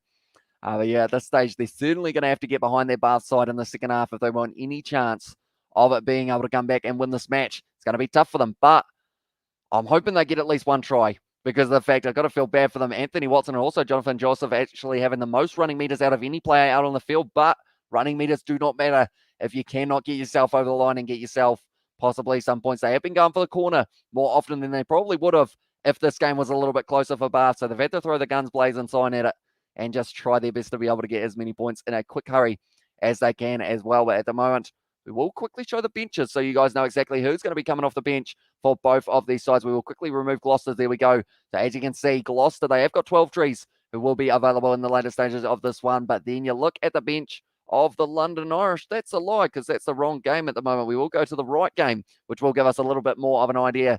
Didn't think those names looked too familiar. Vincent Koch and also Ivan Van Sel will be coming off the bench for Saracens. Also, Wollenscroft, will they let Jamie George get himself a hat-trick, or do they take him off early and save him for the match next week up against the Wasps? Because of the fact that this one, at this stage, you would say is already possibly about 98%. No, it's probably 99.8% won at the moment for them. At this stage, we have got the hello from Limerick as well. When will you commentate on a Munster game? Penny, Barbara, and Hannah asking as well, says Kevin. So we did do the very first game of Munster that they did have up against the Bulls or the Sharks, I believe it was. But we are hoping to do a few more of the URC games in their future. I'll just see when about their next game is. It's going to be Munster versus Ospreys. It's a 7:05 a.m. kickoff on the Sunday. So hopefully, I don't want to promise anything just yet because of the fact that I believe that we'll actually almost cut into the All Blacks versus USA game. But I'm hoping to do a few more Munster games in the future. Munster versus Bulls actually is probably the next big one that we are going to be covering on November the 28th. And that will be a very exciting match as well. And Munster had a try that should have not been given, as they had a player take a cross while away in front of here. The ball was kicked as well. And also we have got their welcome in the chat from Sebastian to Kevin, and also seen the game. I was definitely a take the 4 points and never mention the game again situation for Munster as well, says Sebastian. Hey, mate, how you do? Welcome to you and your fam as well. And if the coach of Bath, or if you were the coach of Bath, who say to the players halftime turnaround, it's very tough. I don't know who you, or how do you, I feel like how do you get behind your side at this stage in terms of saying the right thing that makes them go out there and just go completely for it? You've got, I guess it's the whole situation of you've got nothing to lose and you might as well just go out there, play a risky style of rugby, because this kind of, I guess you could say this slightly, I don't know, slightly not basic, but slightly safer way of playing hasn't been working out. We've been making mistakes, so we can't do that in that second half, or else we are going to end up with a 80-point game on top of us here as well. And also Bath players need a decent tune-up right now, says Johnny Blaze. And also we have got the oof in the chat, and big oof as well from Katie Dixon, and Be Right Back, need a coffee as well. And since it is a relatively early in the morning, I believe it must be 11 a.m. now there in Albuquerque, New Mexico, but at the moment it is 4 a.m. here in New Zealand. That yawn is trying to signify that maybe I shouldn't be awake, but I am, because of the fact that this is going to be a very entertaining game. It is because we are at halftime. As soon as we go into the second half and we start to see try after try after try after try, I know that I will be very excited for it. As we have got there still one, though. Connacht lost against the Dragons in Cardiff, but when it comes to feeding other Irish side, that rivalry is feeding them as well, says Sebastian. And yeah, it is, playing another Irish side, their rivalry is feeding them. It is very enjoyable to see those derbies take place, and I am glad that we get to see so many of them throughout the URC. And also the South African sides, I believe when they play each other, it will be pretty feisty as well from the unfinished business of the Curry Cup and also the Rainbow Cup. Benetton versus the Bulls, I think, is a game that everyone wants to see. Because of the fact that they did actually end up, I'm just looking for it at the moment. Benetton, they play the Bulls in quite a late stage, I believe, if I'm not wrong. I'm up to round 10 already. Zebra versus the Bulls, that is not the game. 11, Benetton versus the Dragons. Round 12, no. Round 13, no. Round 14, no. 15, no. Okay, it's a very long time till we get to see Benetton versus the Bulls. We're actually talking, it's actually in 188 days until we get to see that fixture between the Bulls and Benetton, which will be taking place on the 24th of April. So we will probably be covering that one on the channel, but that was the Rainbow Cup final, I guess you could say, as well. So hopefully we do get to see a little bit more of that in the future as well. But we have got there. Radio, I'm off. I'm going to have a sneaky fap as well. It usually puts me to sleep. In theory, I should be sleeping with a 1 minute. Can I, Hamish, and chat? Yo, legends as well. Thank you very much, Johnny, for tuning in. Enjoy yourself, I guess. I should say. Have a good one. Sounds like I'm talking about something else, but yeah. Hope you have a good night. It's still one though. Connacht lost against the Dragons, although I read that one as well. But yeah, at this stage, I am going to get my phone charged because it is starting to go a little bit flat for myself. Right, there we go. That cable's not very long. Do you guys know what cornhole is? That's kind of an out of the nowhere or out of the blue statement. But if you have played cornhole, let me know, because me and George, we actually tried playing it a little bit earlier on, because we did me and my family, we kind of made our own cornhole board a little while ago in the sacks for it. As I enjoy yourself. Cheers, Razor. Says Johnny Laser. Also, we've got there. Yep, I'll take the win. But in all seriousness, the senior guys better watch out. The young guns aren't messing around. Mahoney's an idiot as well, says Gunnar Coin in. And yeah, at this stage, as he's the captain, isn't he? Is he the captain? Hopefully he's the captain. If I've got that right as well, and take care, Johnny, as well, says Sebastian there. But yeah, at this stage, cornhole, me and George, we decided to try and film a video of us playing cornhole, and we kind of thought of a series of us just playing a whole heap of random sports and kind of hobbies and whatnot. Are you doing cricket? T20 match next on stream as well, says Kevin. I believe the next game that we are going to be doing of either rugby or cricket is that game tomorrow. I want to say that it is between the West Indies and Pakistan. That's going to be our kind of warm-up into the Cricket World Cup. Due to the fact that it is a friendly match. It was either that one or Afghanistan and South Africa, but they were not showing that here in New Zealand. So it is going to be Pakistan versus the West Indies as the game that we are going to be covering on the channel. Then also the day after that, we have the option of New Zealand and Australia taking on India and England Oh, sorry. Or both New Zealand taking on Australia or India versus England. And I believe we will be doing New Zealand versus Australia for that game as well. Yeah, the Cricket World Cup going to be well and truly in the swing of things very soon. And I am very excited to see it as well. You should try Keith Earl's new coffee. He just launched to keep you awake 4 a.m. Fair play to you as well, says Kevin. Yeah, at this stage, it's weird because of the fact that this has almost become my normal time zone because of the fact that I end up doing these live streams at random hours of the night and then I end up waking up at kind of, I guess, I want to say mid-afternoon at the moment for kind of where my time zone has kind of ended up. But yeah, also we have never seen a cricket game in my life. Don't know the rules, nothing. Who knows, might just be enjoyable as well, says Sebastian. Do they show cricket in Romania? Sebastian, at all? Do you because do you watch these games on your TV or do you just listen to the commentary? I don't think I've ever asked that question. I haven't asked it in a very long time for you, Sebastian. But do let me know because of the fact it's a weird one to start with, I guess, when you haven't really seen too much of cricket before. But pretty much it is, I guess it's kind of, I'll be able to explain it not too badly, hopefully, but pretty much it is just a case of you need a whole heap of runs and you got to try and get the other fellas off. Get the other fellas off. That's not the sentence. You got to try and get the other fellas out, I should say. But yeah, pretty much at this stage, there's some very good teams. And also, I'm very much looking forward to the World Cup because of the fact that we did actually cover some of the KFC Big Bash, which is a lot of fun. T20 cricket, a lot of people who haven't watched a lot of cricket before do enjoy the most. Because of the fact that it is that kind of shorter format rather than a test match, which does actually go for 5 days, which is a relatively long time there. But this stage now, the relatively long time of halftime is going to be over and we're ready to go Bath. This time, I mean, they're going to have the sun behind them this time, which you would think is going to be good news for them. But we're going to have to wait and see whether or not that will be the case. Owen Farrell kicking off this one from left to right, and straight away, Saracens looking like they're going to be playing aggressive in the second half. Once again, Maro Toje able to wrestle the man down just inside of the 22 at the moment for the Bath side. Yeah, cricket is a whole day party. It is indeed. Even if it's at 11 a.m. or 11 p.m. or 3 a.m., we are still going to be enjoying it. I can pretty much watch every single Northern Hemisphere game here. No Southern Hemisphere streams. That's how I found you as well, says Sebastian. But yeah, this stage, I'm wondering whether or not, because I don't think Romania have a team for cricket. I don't actually think I've ever seen Romania play. So I'm wondering whether or not they would have the Cricket World Cup. I've also never seen a televised cricket match on a Romanian channel. Okay, that makes a bit more sense there as well. Because I guess, yeah, I don't actually know whether or not there is an international Romanian cricket team. But who knows, maybe one day. The rugby at the moment is going decent for them, but now it's going to be Owen Farrell once again using the back line here, trying to link up, and it is going to be available for Saracens just inside of their own half. I don't believe they made any subs in that first one. Tim Swinson now, almost one of his first carries. Owen Farrell now, a lot of pressure on him. It's a charge down. And now Bath are going to be chasing it. It's going to be sitting up nicely. Beautiful offload. And it's going to be close to the line. Oh, he couldn't reach out there. Sam Underhill only inches from the line. What a tackle from Lazowski. Said he was going to score a try. He's just saved one at this end of the field.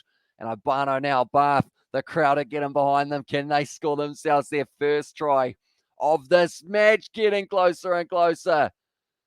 Still going to be available. Jamie George there. Almost reaching out for that ball, but it's still going to be available. Great defense from Saracens on the line, though, not letting the Bath side through. Oh, no, it's going to be a loose ball, but now it's going to be available out the back line. Cipriani, beautiful ball, and it's a try to Bath as well. The first one of the match for them, and Tom de Glanville was able to score it. So now all of a sudden, the questions start running through the head. Saracens, they scored 45 points in the first half. Surely it's too early to think that maybe they can score themselves a few more in the second here for the Bath side, but it is going to be Tom de Glanville who was able to score it as well. It's a hard name to spell. Not Tom. Tom is the easy part. De Glanville as well. He was able to score in the early stage. It's 42 minutes in, and now Bath are going to have themselves a whole 7 points on the board now as well. They look a little bit disappointed, but it was nicely done. It was the charge down that ended up putting them under pressure, and it was a brilliant tackle from Lazowski as well. Bath and also West Country Power as well. Says Sebastian also, we'll see about the rugby. The tests against Uruguay and Tonga should be good indicators on where we actually stand at the moment as well, says Sebastian. Now, Bono, he's fired up at the moment for them, and London Irish have actually been able to get themselves 3 points at the moment. So we will add that to their try scorers list as well, or not really try scorers list, but points list. 17 points to London Irish. And at this stage now, this game is sitting 7 points to Bath. and 45 for Saracens. And we are still, that's a full-time amount of points, ladies and gentlemen, and we have only been going for 43 minutes. Once again, it's going to be kicked off for Bath, and it looks like they're going to be playing an aggressive second half, which is great to see. Maro Itoje almost able to get his hands on the ball, but still available, and it is going to be once again their number 9 who will be rolling this back for the box kick here. Set up nicely, and it is going to be going into touch there for Ollie Fox. And they have decided against a quick throw, but Saracens now, they have had a try scored against them. They won't like that too much. They were the only team scoring in the first half, so they will be wanting to make sure that they are the next team to score a try. Jamie George, he'll be going for his hat-trick. Max Malins as well will also be looking for a hat-trick. If you can get the opportunity, Bath just closing the gap a little bit there. So they have been told to take a little shuffle back here, and also I underestimated both Bath and the Saracens. True Quins fan as well, says Sebastian. Taken nicely by Saracens now. Davis firing it back across. It's going to be Vunipola, goes to Farrell out the back line now. It's going to be Lozovsky with the short ball. He has been just setting up everyone else in the back line unselfishly throughout this match as well. We have got Isaac Drums in the chat. Welcome in to the live stream at the moment. We have had a huge amount of points. Okay, so someone actually failed an failed a head assessment. It was Marco Riccioni. So because of that, it does mean that it is going to be Vincent Koch who has made his way out there. It was Strapsold. It's still available on the halfway line now. Billy Vunipola trying to step up. Bano able to drag him down though. Tackle, and they have to release here. And that's a penalty to Saracens, unfortunately. Not rolling away there at Bano, and they were still going for it. Right, Saracens. Farrell, you will once again be kicking this one for the corner, I would think. And yes, they are. I'm enjoying the style of play from Saracens, even though I know that if this game was a little bit closer, they might have considered going for the 3 a few more times. Keeping that ball in, was he? No, he wasn't. Unfortunately for him, they are trying to kick it downfield, but you got to land with your feet in the field of play, and that is something that Muir just didn't quite get right. Also, we have got there, just subscribed. I would appreciate it if you subscribe to me as well, says Isaac Drums. I will try my best to remember after this live stream, although we are sitting at 4:11 a.m. So if I do forget, you may have to remind me on the next one. So I hope you're well, mate, as well, says Sebastian there. But now at this stage, it is going to be Jamie George who has got the opportunity about 5 meters out at the moment. I feel like my jaw's in the wrong place. You know, when you feel like you need to click your chin, but you can't, and then you don't want to look like a goose on a live stream, but that's what you got to do. Try and get it back into place. It's going to be taken nicely by Saracens now. Billy Vunipola passing it back out the back line. It's going to be now Tompkins driving up the middle of the field. Thanks, man, as well. No worries, mate. And now Davis firing it there. Was that one Lozovsky? It might have been, was it? It might have been. And now he's had the ball ripped away from him. Going back downfield and just outside of the 22. It's once again going to be the line out here, but it is a lot of pressure on Bath once again from Saracens, trying to trap them inside of their own 22 here. Was it Lozovsky or was it Malins? I think it might have been Lozovsky, unfortunately. Yeah, it was. Ended up having it back to them, and then just straight over the ball, no clean out there, and it was actually Josh McNally who was able to get himself that ball for his side. I still feel like it's in the wrong place at the moment. Jaw or something. Now it's going to be the referee actually giving a free kick for them closing the gap there. More than likely, they have decided to take the quick tap there. Davis and now Vunipola building up some steam. Beautiful low tech on him, though. Davis once again going to be firing it back to their number 6, the big man, whose name I still can't pronounce to save myself. On barrel, beautiful inside ball there to Vincent Koch. D is going to be dragged down 10 meters out at the moment. Davis once again going to be passing it back across field once again. Billy Vunipola hitting the ball a piece. Had an insane amount of carries so far throughout this match. Marco Vunipola dragged down, but now finding the offload as well. Draw and pass available. It's going to be now in the hands of, I believe it was Lozovsky, who now offloads it. Beautifully done. And it's going to be back across Ben Earl now trying to pierce the gap. He is going to be dragged down once again. Also now Davis gives it off to Marco Vunipola. Driven backwards, still available here. Davis now got the ball going back now to Farrell using their back line once again. It's going to be lobbing around. Beautifully sold to the dummy there for Malins. Now Itoje on the inside. The crowd are contesting or trying to protest that maybe it was the yellow, or not the yellow, sorry, it was the knock-on.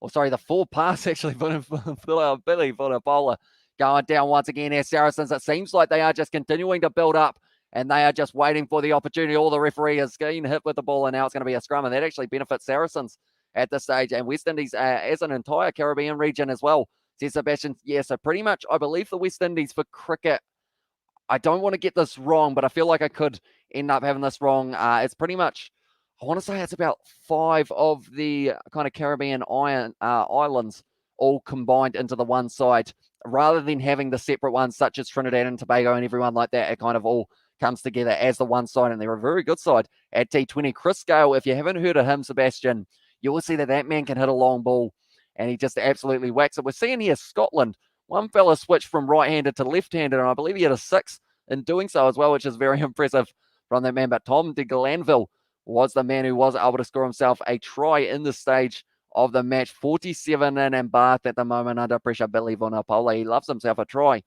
Can he get himself one in this one as well? But we will have to just wait and see whether or not that will be the case here. But now at this stage, the Glanville, they are showing that he has been competitively starting in the fullback. I'm guessing Cuba, Jamaica, Haiti, Dominican Republic, and the Bahamas should be right as well. Says Sebastian, yeah, I believe it is pretty much. I think that is the summary of them. I'm not sure whether or not Trinidad and Tobago do fall under that category, I should say, and also not sure, though, says Sebastian. And at the moment, anyone who is wondering what the score is in that London Irish versus Gloucester game, at the moment, we're sitting 17 points to 6. Gloucester ended up getting themselves a yellow card at the start of the second half.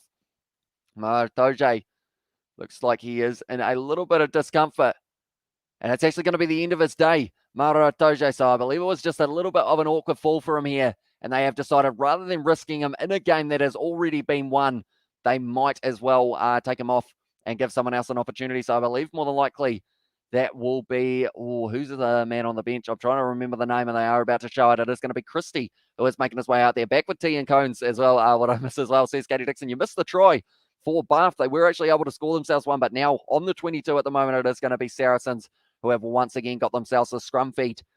But yeah, this stage, Bath, it was their number 15, Tom de Glanville, and then at this, de Glanville, and they score 17-6 at the moment for the London Irish game, and there was a yellow card for Gloucester in that one as well. But now on the 22, it is going to be the scrum feed for Saracens. They will more than likely try and put a massive shunt in here and get themselves the penalty. They have looked like the strongest scrum. It's gone down in the front row. It is available, though, off the back.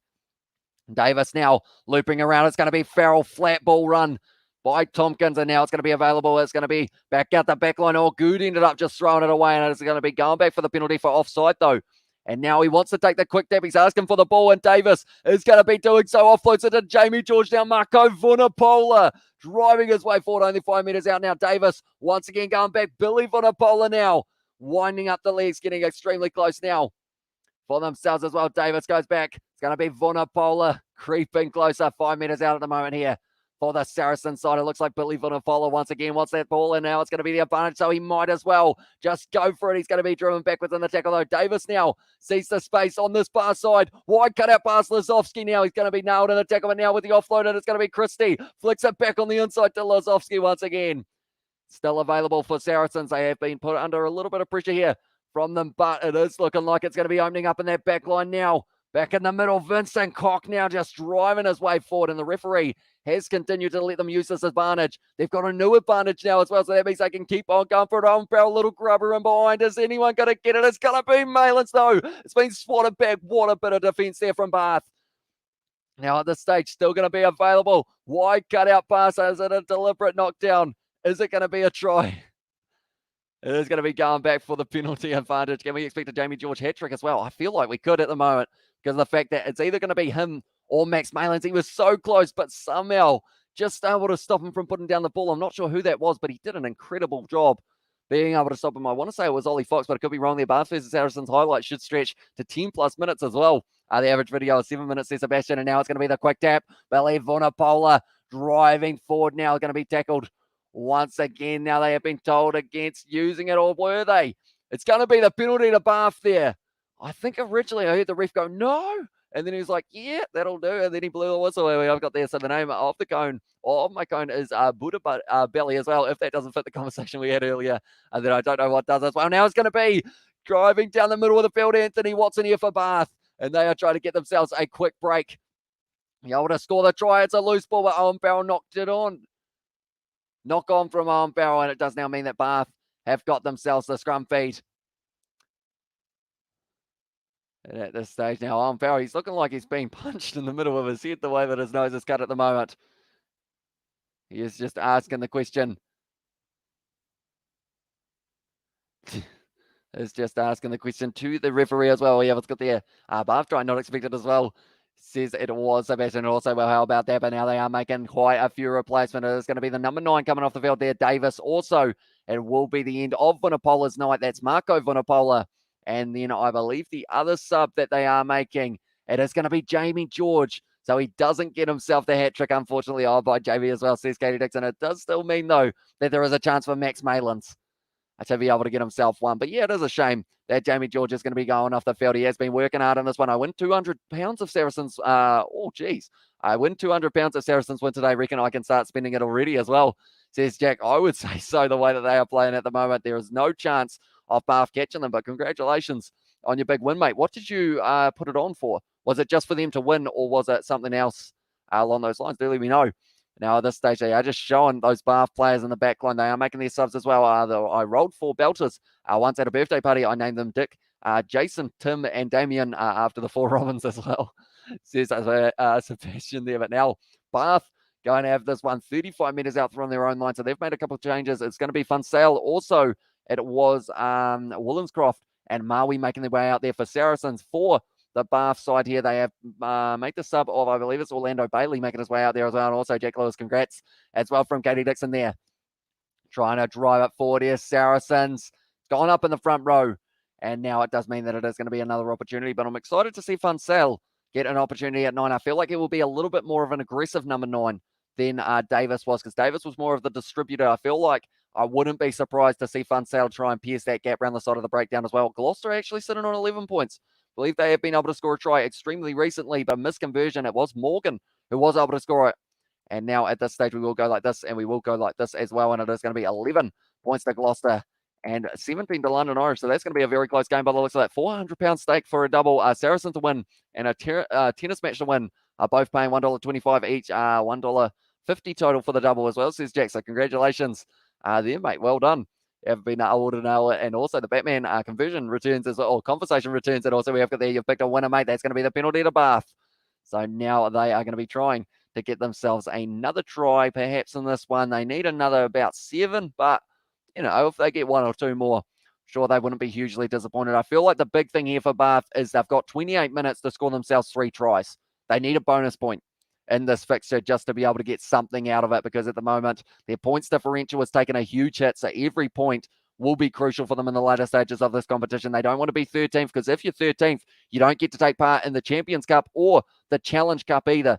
So you are missing out on 2 competitions that do take place in the later stages of the year, and they are coming up very soon as well. For this year's competition, it would be next year that they do qualify for, and the South African sides are also going to be right in there. Did you see the Sale? Did you see the Sale versus Harlequins game? I was providing a commentary for the one of the URC matches. We were actually watching 3 games at once, but that one was up there, and I was able to see a little bit of it. What a game, mate! Going right down to the wire for that one. Tim knocked me out as I overindulged that night for Joris, says Sebastian. At this stage now, it is going to be a good kick downfield from Max Malins, I believe it was, and now he is retreating back into fullback. He has got himself 2 tries so far. Can he get himself a 3rd? But they were able to contest and steal that one for the last line out. Now Saracens, they will be trying to do it 2 from 2. Still woke up and let up Damien as well, says Sebastian there. Now at this stage, Dunn has got an important throw, having the conversation once again with his tight head prop Styles. That's not his name. Can't remember his name. Stewart, I believe it was. But now going down the middle, and once again stolen there for Saracens, throwing it back there. Maui with a little bit of a juggle, but now it's going to be Wollenscroft, who is trying to drive his way forward. Funsale now passes back to Vincent Koch, trying to find a gap that wasn't quite opening up, unfortunately, for him. Now it's going to be Owen Farrell selling the dummy offload to Tompkins as well. He's got the man with him. He can't link up, though. And now it's going to be available for them once again. Funsale offloads to Wollenscroft. I almost feel bad for Lozovsky, because I've said he's going to score many times. Selling the dummy offload as well. Maui takes it, and Maui scores it, or does he? He does indeed, and it's going to be the try for the replacement prop as well there. Try number 7, Roni Maui is the man who has been able to score it. He's only been out on the field for about 3 minutes, and he's already been able to score himself a try in the 54th minute, but it was very nicely done by Owen Farrell. Found the offload to Tompkins, had a couple men with him. In the end, Tompkins, he decided to take it to ground, and then it was just the draw and pass once again from Funsale, found the offload to Maui, and he was able to get that one. I had it sailed to win the first half. £1,000 stake to win 2,000. Double money, scored a try in the last play of the half to win my bet as well. Almost cried 38 minutes in as well. Says Jack Lewis, £1,000 is a lot to be putting on the line for that one, but I guess once again, congratulations, mate, with that high stakes bet there. And also we've got the, now I'm convinced we are related in real life as well, Saracens. Says that KD Dixon, they have been able to score once again, and it was Maui this time was able to get it. And anyone who was wondering, for the Cricket World Cup at the moment, 95 for 6 at the moment, Scotland are versing Bangladesh, 15.5 overs gone to the 20. So it's relatively close. London Irish actually getting themselves another try, or sorry, another 3 points. So now they are going to be sitting on 20. So a 9-point lead at the moment for the London Irish over Gloucester. That would be a big one for them as well, because all of these sides are fighting and kind of jockeying for that mid-table. But if Saracens do keep up this one, they're going to have a very good points differential going into the later stages of this year and also of the Premiership. Now it's going to be a high kick from Funsale, being chased hard by Saracens once again, taken beautifully in the air there by, it was Tom de Glanville. It's a penalty to Saracens though, and they've been able to do it once again. They have been doing it plenty of times throughout this match as well. £1,000. Be careful with the massive bets at the bookies, especially for such an unpredictable competition as the Premiership as well. Who wins Saracens versus Crusaders, says Jack Lewis. It's a tough one. It's a very tough one because of the fact that that's a brilliant kick there. 5 meters out now, and it's going to be another rolling maul opportunity for Saracens. I would say depends on where the game's being played, because Saracens, if they play like they are here, I feel like even the Crusaders would struggle, but it depends on the consistency side of it, of whether or not we do get to see kind of that very close contest, or whether or not the Crusaders can find themselves a little bit of momentum at some stage as well. I've got to make an effort to watch more cricket as well, says Katie Dixon. I think the Cricket World Cup is the perfect time to get into it because of the fact that there is so much of it happening and there are so many teams that you can try and get behind. Depending on who you want to go for, I believe it is going to be, isn't it, an advantage? Tompkins now has got this ball available for him as well. He really wants to try. You can tell how hard he is fighting for it. It's an advantage here for them once again for Saracens. Funsale now going back into the hands now. Oh, he's very, very close to the line. Funsale now passing it back across field. It's going to be Ben Earl once again dragged down. I'm looking for a Vunipola here. They have only got Billy left out there at the moment, but they are going to be firing it back across now. Once again, trying to reach out. It was the number 19 here, Christie. It's going to be now, and the hands drawn past there, and it's going to be Max Malins who is able to get himself his hat trick. So he has been able to get there as well. Let's go neutral ground Mongolia as well, says Sebastian. It'd be a decent one indeed, but tell you what, Max Malins getting his third once again. It's going to be, I keep on saying him, but Lazowski with the drawing pass. I feel like I'm really trying to get that guy a try before the end of the match because of the fact that he has had about 3 assists so far throughout this match, but it's another try for Saracens, and they are now going to be moving up onto 57 points. It's just drawn pass. Owen Farrell out to Lazowski, and in the end, it's just the drawn pass out to Malins as well, and he was able to score himself the third of the match for himself. Normally, 3 tries in a game for a side would be impressive, but Max Malins got all of them as well. There's a hat-trick as also. We have got the been on Warzone since 11 p.m. Says this news. Have you been going any good? I remember I played Warzone once, and me and Isaac, we were terrible at it. And we hid in a building because we were too scared to fight anyone. And then we ended up getting killed after like 10 minutes of waiting. And I think that was the only round we ever did. But Morgan scoring himself another try in that Gloucester game. So now we have got ourselves an interesting contest on that end, because Gloucester are going to be sitting on the 18 points now, which is really going to be an interesting fixture in the later stages. My brain is starting to wonder.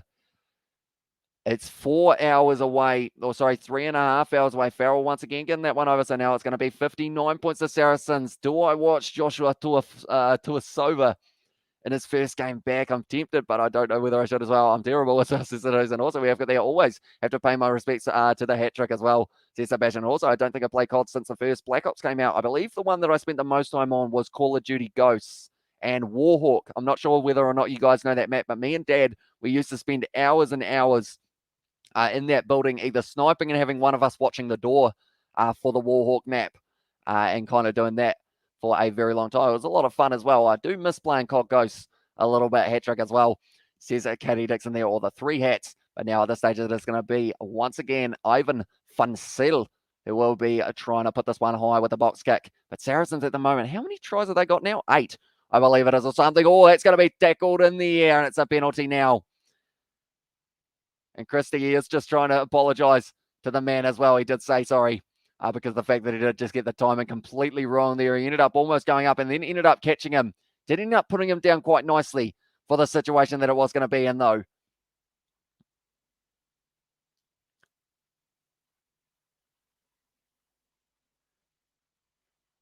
And like they are saying there, I don't know what happened to my face there. I kind of froze. But they were saying that pretty much he did try and put him down safely. And you could see how he was trying to slightly catch him as well at the same time. But now it is going to be Bath who have got this line out on the 22 at the moment. And it does mean that they've got themselves another penalty. 19 minutes left in this game. Are we getting a try? And also we have got there, if you'd like to see a banger of a French game, Lion versus Toulouse by A in the chat as well, says Sebastian. And also we have got the point, says Katie Dixon.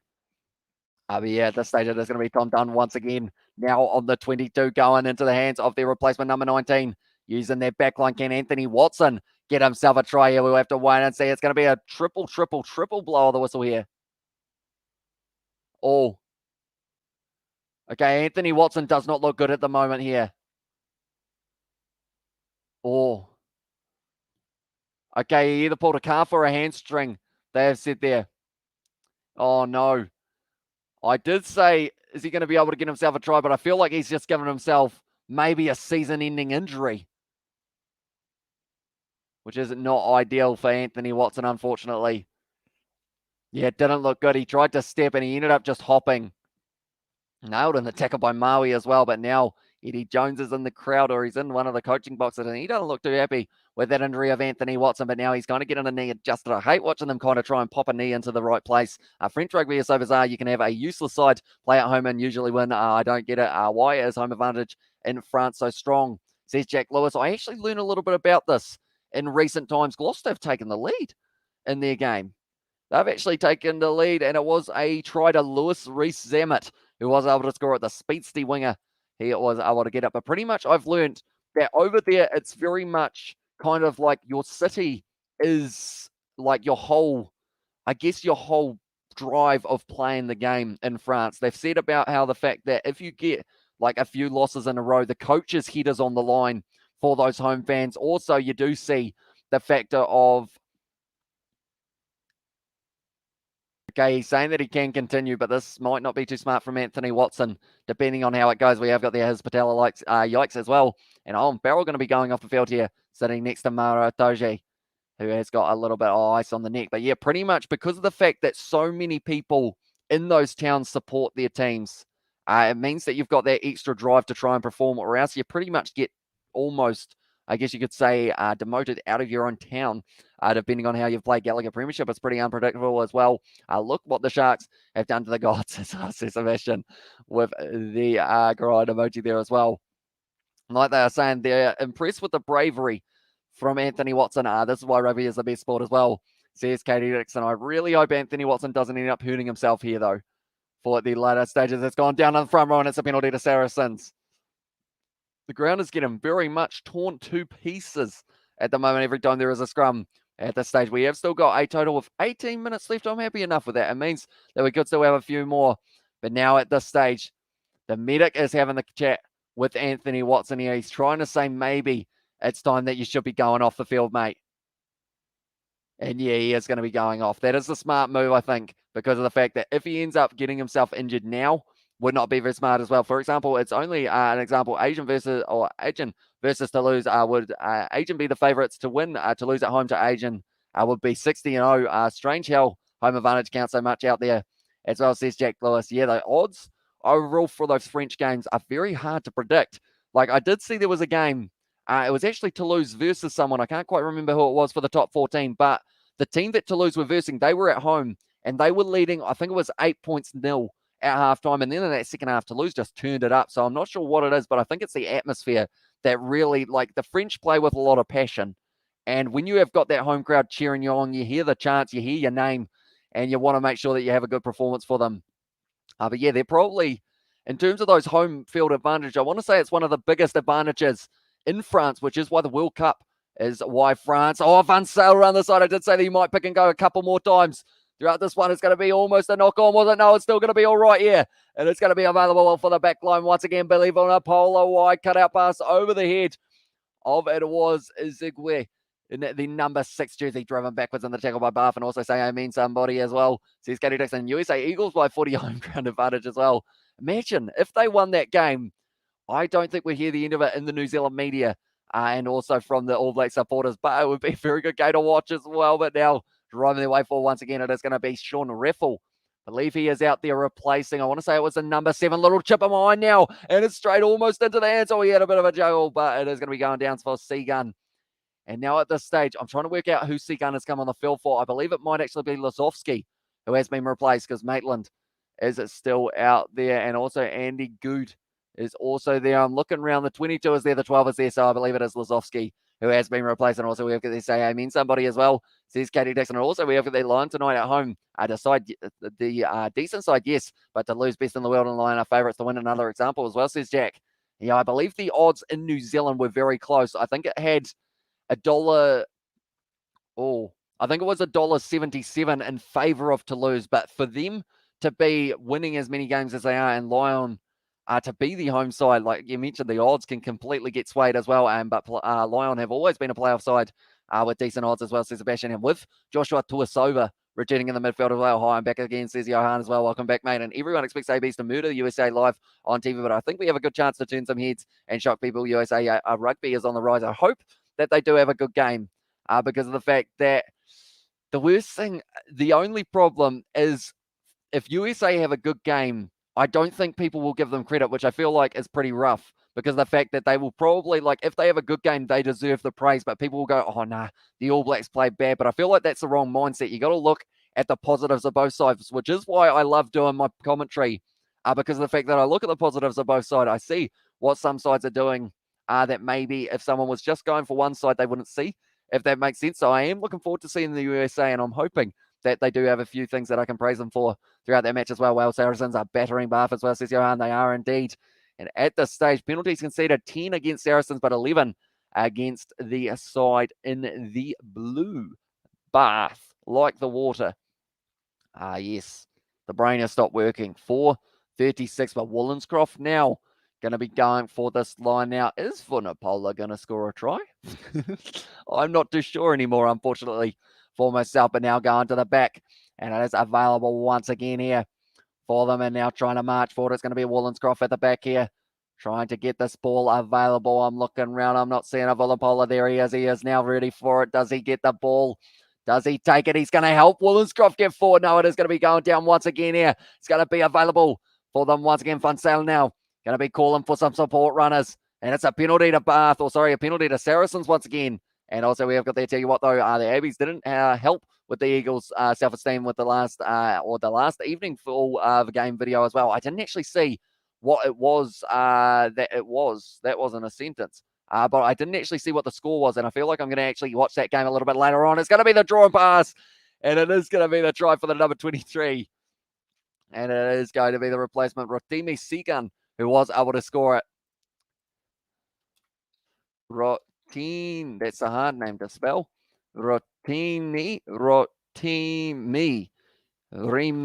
Seagun. There we go. We've spelled it almost correctly there, but now it's another try for them as well. He's done very nicely there, Seagun. I feel bad for Lazowski. I said that about 20 times throughout this live stream, but he's the man who's only just got out there to replace Lazowski, and now he's scored the try. But yeah, this stage has worked out for them once again. And also, ABs are the shining example of how to play rugby anytime any team can get on the field with them. Pikachu takes notes as well, says Katie Dixon. Also, we have there, don't get me wrong, USA hasn't taken rugby as seriously as other nations, so we need to prove that we give a crap as well. It just sucks that some don't acknowledge the actual talent we have. And yeah, that's why the MLR is a competition that I really want to start kind of following more and more, because you can see the you can see the Farrell couldn't see there, and he has actually missed that one for the first time in this match as well. But they are sitting on 64 points, so 52 was the most. But yeah, they have got a lot of young talented players, the USA, and also some of those older guys who are going to be able to help pave the way for those young guys. This is a random question, but was Dave Rennie the coach of the Chiefs in 2012 and 2013 when they won the Super Rugby Cup? Oh, that's a very tough question that hopefully someone in the chat might be able to help us out with as well, because I am not actually too sure. Sorry, mate. It was a great game in 2014 in Chicago. Legends such as Kieran Reid, McCall, Carter, and Dag as well, says Sebastian. So 2014, yeah, that would have been quite a good game to watch. I feel like I'm going to have to watch that one after, or not after now, unless I watch that one before, or do I watch that one before the game takes place between Toulon or Lyon, sorry. If I get the opportunity there, we will have to wait and see whether or not that will be the case at this stage. It's going to be another not releasing penalty, and Saracens at the moment, they are not giving up. I'm just checking something to see. Oh, no, okay. They don't quite have it, I don't believe, here. No, they don't. I was just having a look to see whether or not they had in terms of if they had closed the betting completely for this game due to kind of how different the score is as well. We have got there. Welcome, Jackals, as well, says Katie Dixon. On end of game, Bath 7 and Saracens 83. Oh, no, 64. Okay, we're a little way away. I remember now what my score prediction was for the end of this game. I said 74 for Saracens, 7 for Bath. So, I mean, it's a possibility, although I don't think they'll take on a 3 points, so they'd have to miss 2 penalties, or 2 conversions, sorry, for them to be able to get this one. But now just outside of the 22, going to the back, once again in the hands of Vunipola. Drawn pass available once again here for the Saracen side. Inside ball, trying to break the line. Puts a beautiful offload as well. Now Good going to be passing it back across field. Vunipola tries to sell the dummy. Hasn't been able to find his way through, but now it's available once again here for Funsale, using the backline. Good out onto the wing. He's under a lot of pressure though. And at the number 11 jersey, or number 7 jersey, sorry, Earl. And also USA can be the best at rugby in the world if their best athletes play rugby, and if they give more attention in rugby as well, says it was Johan. And also we have got there Giltinis. Must have the most appalling logo in the world. Looks too much like a baseball logo as well there, says Bashavadao at this stage. Driving their way forward 35 metres out. I've forgotten how to speak. Wollonscroft now going to be dragged down. Are they getting another try or 2 in this one in the last 10 minutes? That's the question. Now driving forward here, Sean Maitland. He sees the line. He's going to be dragged down high. That could be an advantage here. But now going to the short side, wide cut out pass, and it's going to be the try to another replacement. And they've scored again. How many tries in this match? Dom Morris is going to be able to score it, and it's going to be a tough kick for Owen Farrell, so perhaps my score prediction might not be a mile off, but we're going to have to add it again. Tom, that number 22 jersey, I should say, it's going to be Dom Morris, sorry, not Tom. It was just a great run from Maitland, able to open up the gap. Tom Morris. Was his last name Morris? Yeah, it was. Tom Morris able to score that one. I didn't put him on the list yet, but it's another try for Saracens. Tom Morris. I keep on saying Tom.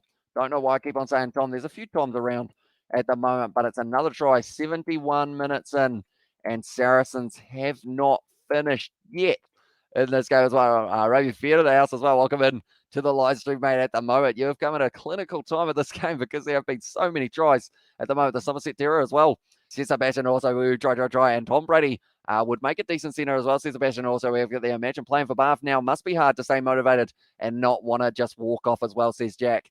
Yeah, it's going to be tough for them. Right. Billy Villapolo, I should say, has got a very big smile on his face at the moment. It's going to be a tough kick from the sideline for Alex Good. The stage, if he misses this one and Saracens get one more try unconverted, I get myself the exact score, but he's ruined it for me. It's gone over, and now the score is going to be 74 points to the Saracens and 7 for Bath. So the recent highest score in this competition so far was actually sitting at, I want to say it was 52 points for the Harlequins over Bristol Bears, which is a very big one for them indeed. But at this stage, 71 points for Saracens, and they have stopped the Bath side from being able to score too many other points as well. Going to be taken nicely by Bath now, though, and they've got one, maybe a couple more opportunities. That's a great run there from their replacement, loose head prop, which I believe in this one is actually Lewis. Boyce now going to be firing it back. They've got the advantage as well. Can they get themselves just one try more in this game out the back line? Cut him back on the inside. Oh, he's a quick step in fellow there. And he is going to be dragged down. I believe that was Dominic Morris going through. Now looking for the offload. No, it's back on the side of Saracens, but it is going to be the penalty for Bath as well. And we have got there. It grows on you. They are a fantastic team. Connor Moneyham, their fullback, was #1 draft pick inaugural year of the MLR. He's still superb. Also, They have Jamie Whopper McIntosh as well, and also Jamie McIntosh is a former number one, or former one-time AB, says Katie Dixon there, and Somerset, bloody keyboard and weed as well, says Sebastian. Also, we have got the other English players you would have in New Zealand 15s, says Jack. It's a very tough one. Who would I take? I feel like someone mentioned a little bit earlier on, I believe it was Johnny Blaze, we probably wouldn't mind too many of your loose head props if they were an option. The likes of a Marco Vunipola or someone along those lines of being able to be a number one, as that seems to be the position that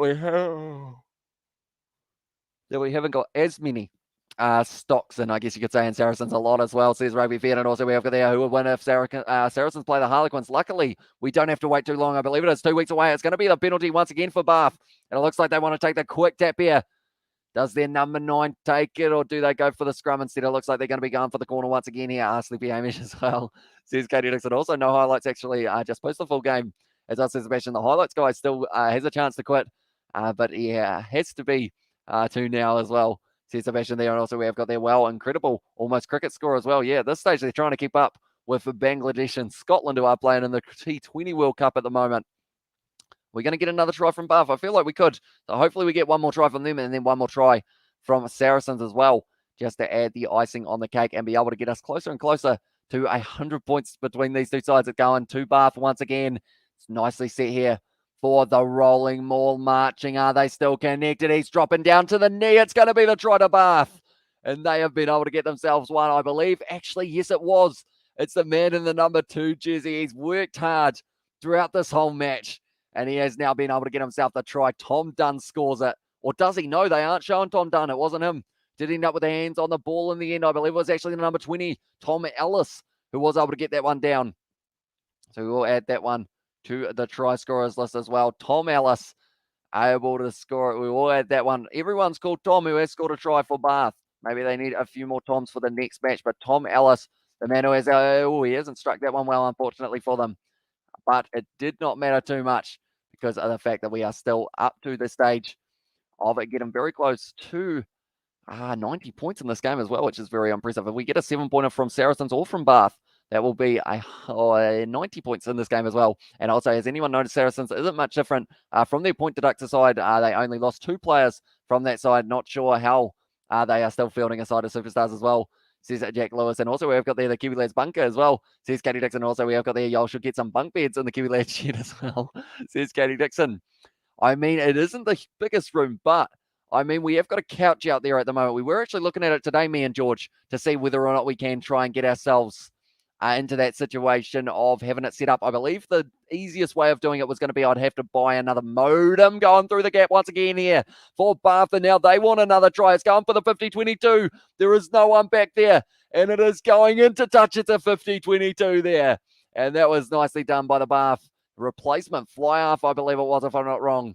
And at the end of the day, they have not quite given up yet. I believe they've actually taken that one quickly, and it is going to be available. They actually took the quick line-out throw. I didn't realize you could do that off a 50-22, but they're doing it. And now they've got the option on the outside. Draw and pass here. It's the offload as well. Is it going to be the one-on-one? He's trying to go. He's breaking through the tackles, and he scores again. It's the number 11. Is his name Tom? No, it's not. It's Will Muir, but they have been able to score themselves another one. Tell you what, this is a late dash for a bonus point here from Bath. If they get one more, they receive a bonus point for this match. And what a finish to the match it would be for them if they were able to do so. It was Will Muir who was able to score it now. You have to wonder. Well, I'm not sure where those synergies come from, but they're just going good in the crowd. They're giving them a show for the later stages of this one. We have now got ourselves almost a 90-point one. You can take the quick line out. It's like any other line out as well, says Sebastian. Also, no, says Johan, and 50-22 as well there. And also score against Saracens after the conversion of Bath as well. Says Johan. Also, we have got the in the try. Bath will catch up. Once again, unfortunately, not the most accurate kick, but they don't care about the kicks at this stage. They care about one more try. Here we go as well, says Katie. So they've been able to get 3 tries so far. Jamie George says WTF as well. Yeah, I guess as soon as he went off, they've been able to score a couple more tries here. He is asking the question there. But at this stage, Bath, 3 minutes to get themselves a bonus point. I believe Jamie George was getting booed there by the crowd, which he was a little bit confused about. I believe it's because he scored 2 tries. That's got to be the only reason, because of the fact he's been doing very well. I'm just seeing Ooh, okay. The game between London Irish and Gloucester is actually sitting 25-25 at the moment, ladies and gentlemen. So I'm not too sure how long they've got left of that matchup, but who knows? Maybe there's going to be one more chance for them to be able to get something going. Right now, it is going to be Bath once again. Only 2.5 minutes left in this fixture, and they are trying to find themselves just the one more try. Too many misconversions, no 100-point game, unfortunately. Yeah, we've had, I believe it's about 3 or 4 so far that haven't quite gone over, sadly, but it's still going to be increasing the average of the Monday night fixtures of the Gallagher Premiership. The other games have 50 points. I believe the average was 48 or so heading into this week. So we have well and truly had that once again, but now it's going to be the little chip behind here by Bath. Vanapola able to take it. Took an awkward tumble there when he was able to get back, and it's going to be Bath almost on the ball now. Funsell offloads it back to Wollenscroft. And the big question here for Saracens is, would they decide to go for the kind of one last try in this match? It's going to be the penalty for not rolling away, and now they will be kicking it for the corner more than likely. I hope they do anyway, rather than going for the 3 points. They're going to go for one more here, Saracens.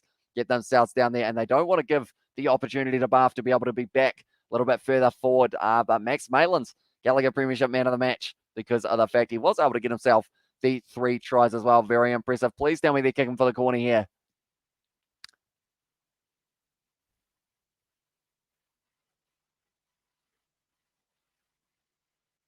Okay, they are kicking for the corner. No, they're not. They're taking the quick tap now. And now it's going to be opening up on the outside. Draw and pass. Oh, it's been thumbled, though, by Max Mailers. He was almost able to get himself a 4th, but it's a knock on, and he apologises to the boys as well. London Irish are the king of draws. Remember the Shark stream with the missed penalty goal at the post as well. Sebastian, that one was absolutely huge, wasn't it?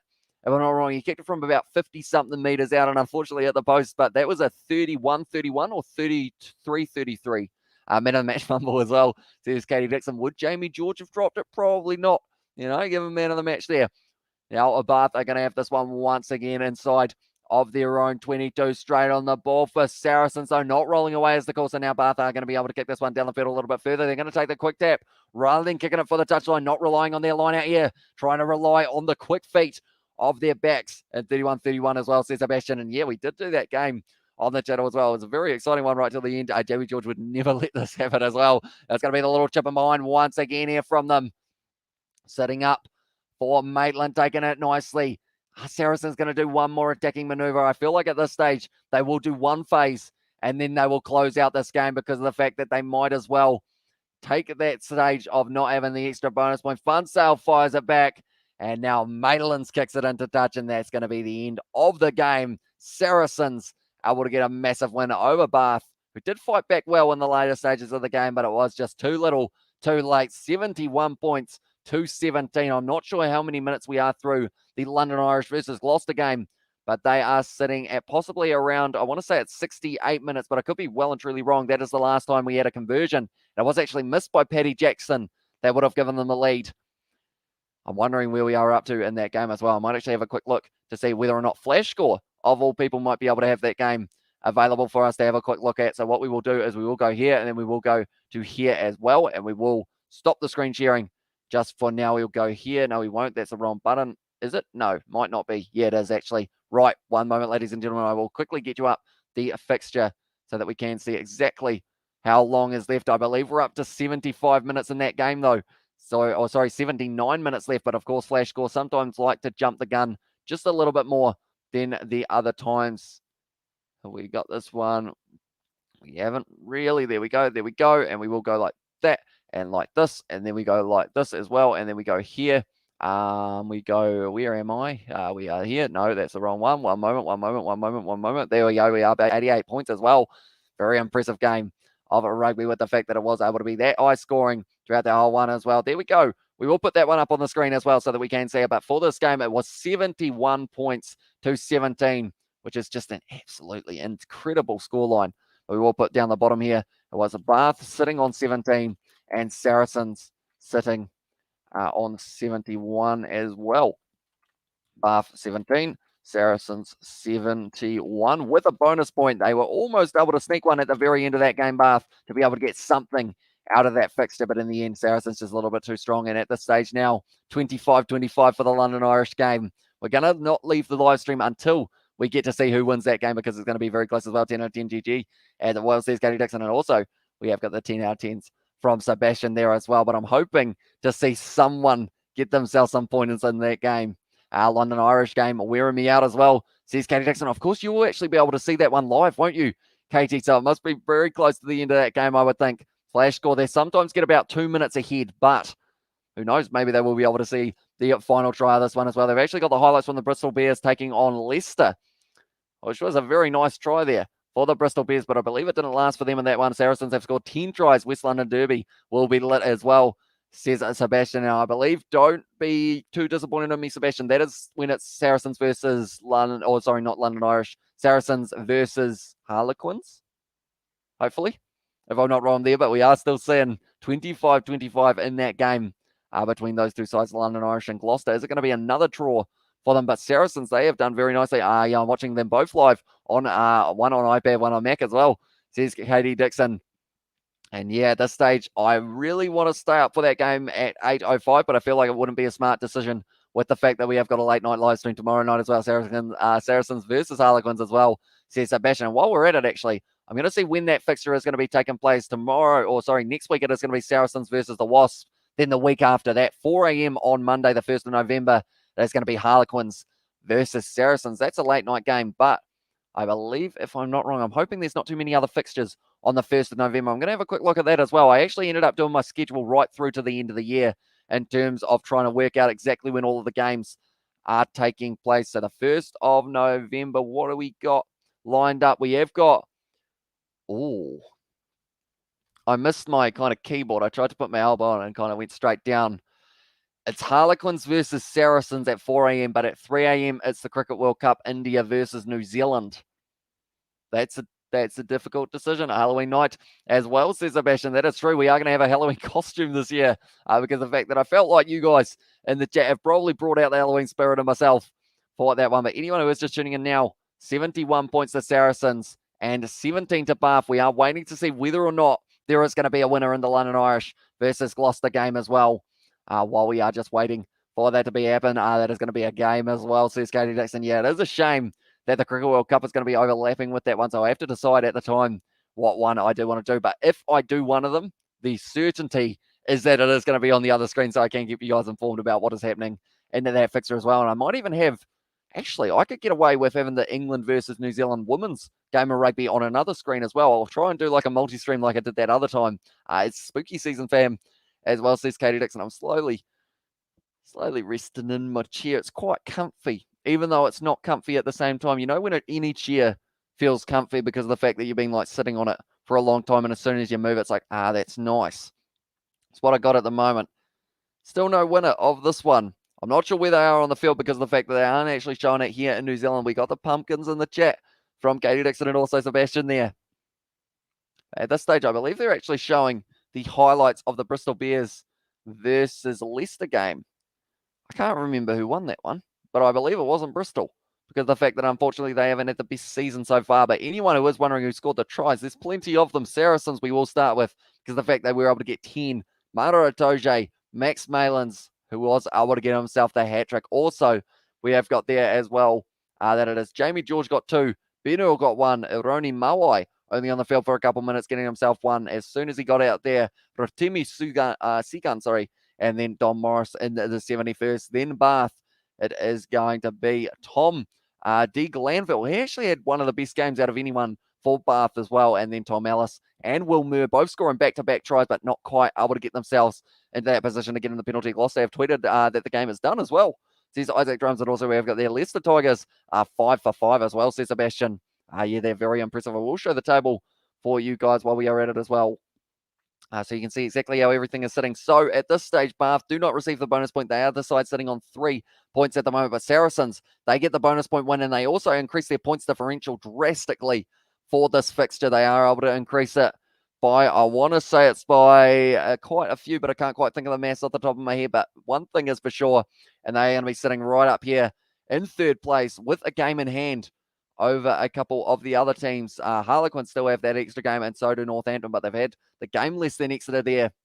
So it does mean that they are going to be slotting in right here for Saracens, and they are going to be sitting right up there. And they actually play the Wasps, who are in 7th next week, which will be a very interesting contest as well, due to the fact that they are both catching up after having a bye. But yeah, nonetheless, at this stage, it's the game over. Yes, it is. So it's a 25-25 draw between Gloucester and London Irish. They've had 2 draws so far, the London Irish. So even with that one, while we are at it, we will put them back up. So they are going to be sitting on 8 points. So they actually go just ahead of Worcester. So they are able to move themselves up 1 rank into the 10th place position. And then Gloucester, with the 2 points here, they will actually move themselves up 1 position as well. And they will be sitting in 7th at the end of this round. And yeah, nonetheless, I think that is all of the fixtures and all of the information that I've got in my skull for tonight. It is currently 5 a.m. here in New Zealand, so it's relatively late. But yeah, it's also relatively early, depending on what way you look at it. The sun is not out at the moment. Sadly, it's dark, but it's a good time to sleep when it is dark as well. But nonetheless, I do appreciate all of you guys tuning in. If you did enjoy, be sure to leave a like and subscribe to the channel if you are new. I'm very hunched down. This is going to be bad for the posture tomorrow, I think. Thank you for the stream, Ash, as well. Says that Katie Dixon there, no worries at all. And yeah, hopefully you guys did enjoy that game with the fact that we had huge amount of tries. 13 was it throughout this match, I believe. If I'm not wrong, there were the 3 for Bath and then also Saracens. They were able to score themselves tries for fun. 3 for Max Malins, 2 for Jamie George as well. That's already 5. And that's only counting 2 players. Maro Atoje scoring very early on in that game. And then you have also got the try of, I know that Ben Earl got one. Oh, my hand was not on the screen. And then Oroni Mawai. And then also Rotomi Sigan. And then Dom Morris would have scored. So a whole 10 there. As I cheers so much. And also have a good sleep, says Katie Dixon. And thank you very much. Hopefully you guys do enjoy the rest of your day as well. And hopefully as well, we will get to see you back for the live stream that we are going to be doing tomorrow night for the Cricket World Cup between Pakistan and West Indies. It will be very chilled out, similar to what these kind of late night live streams are like. We do just chat all things cricket and probably all things rugby as well. To be honest, that will still be carrying over in those ones as well. But nonetheless, thank you all very much for tuning in, and I will see you all for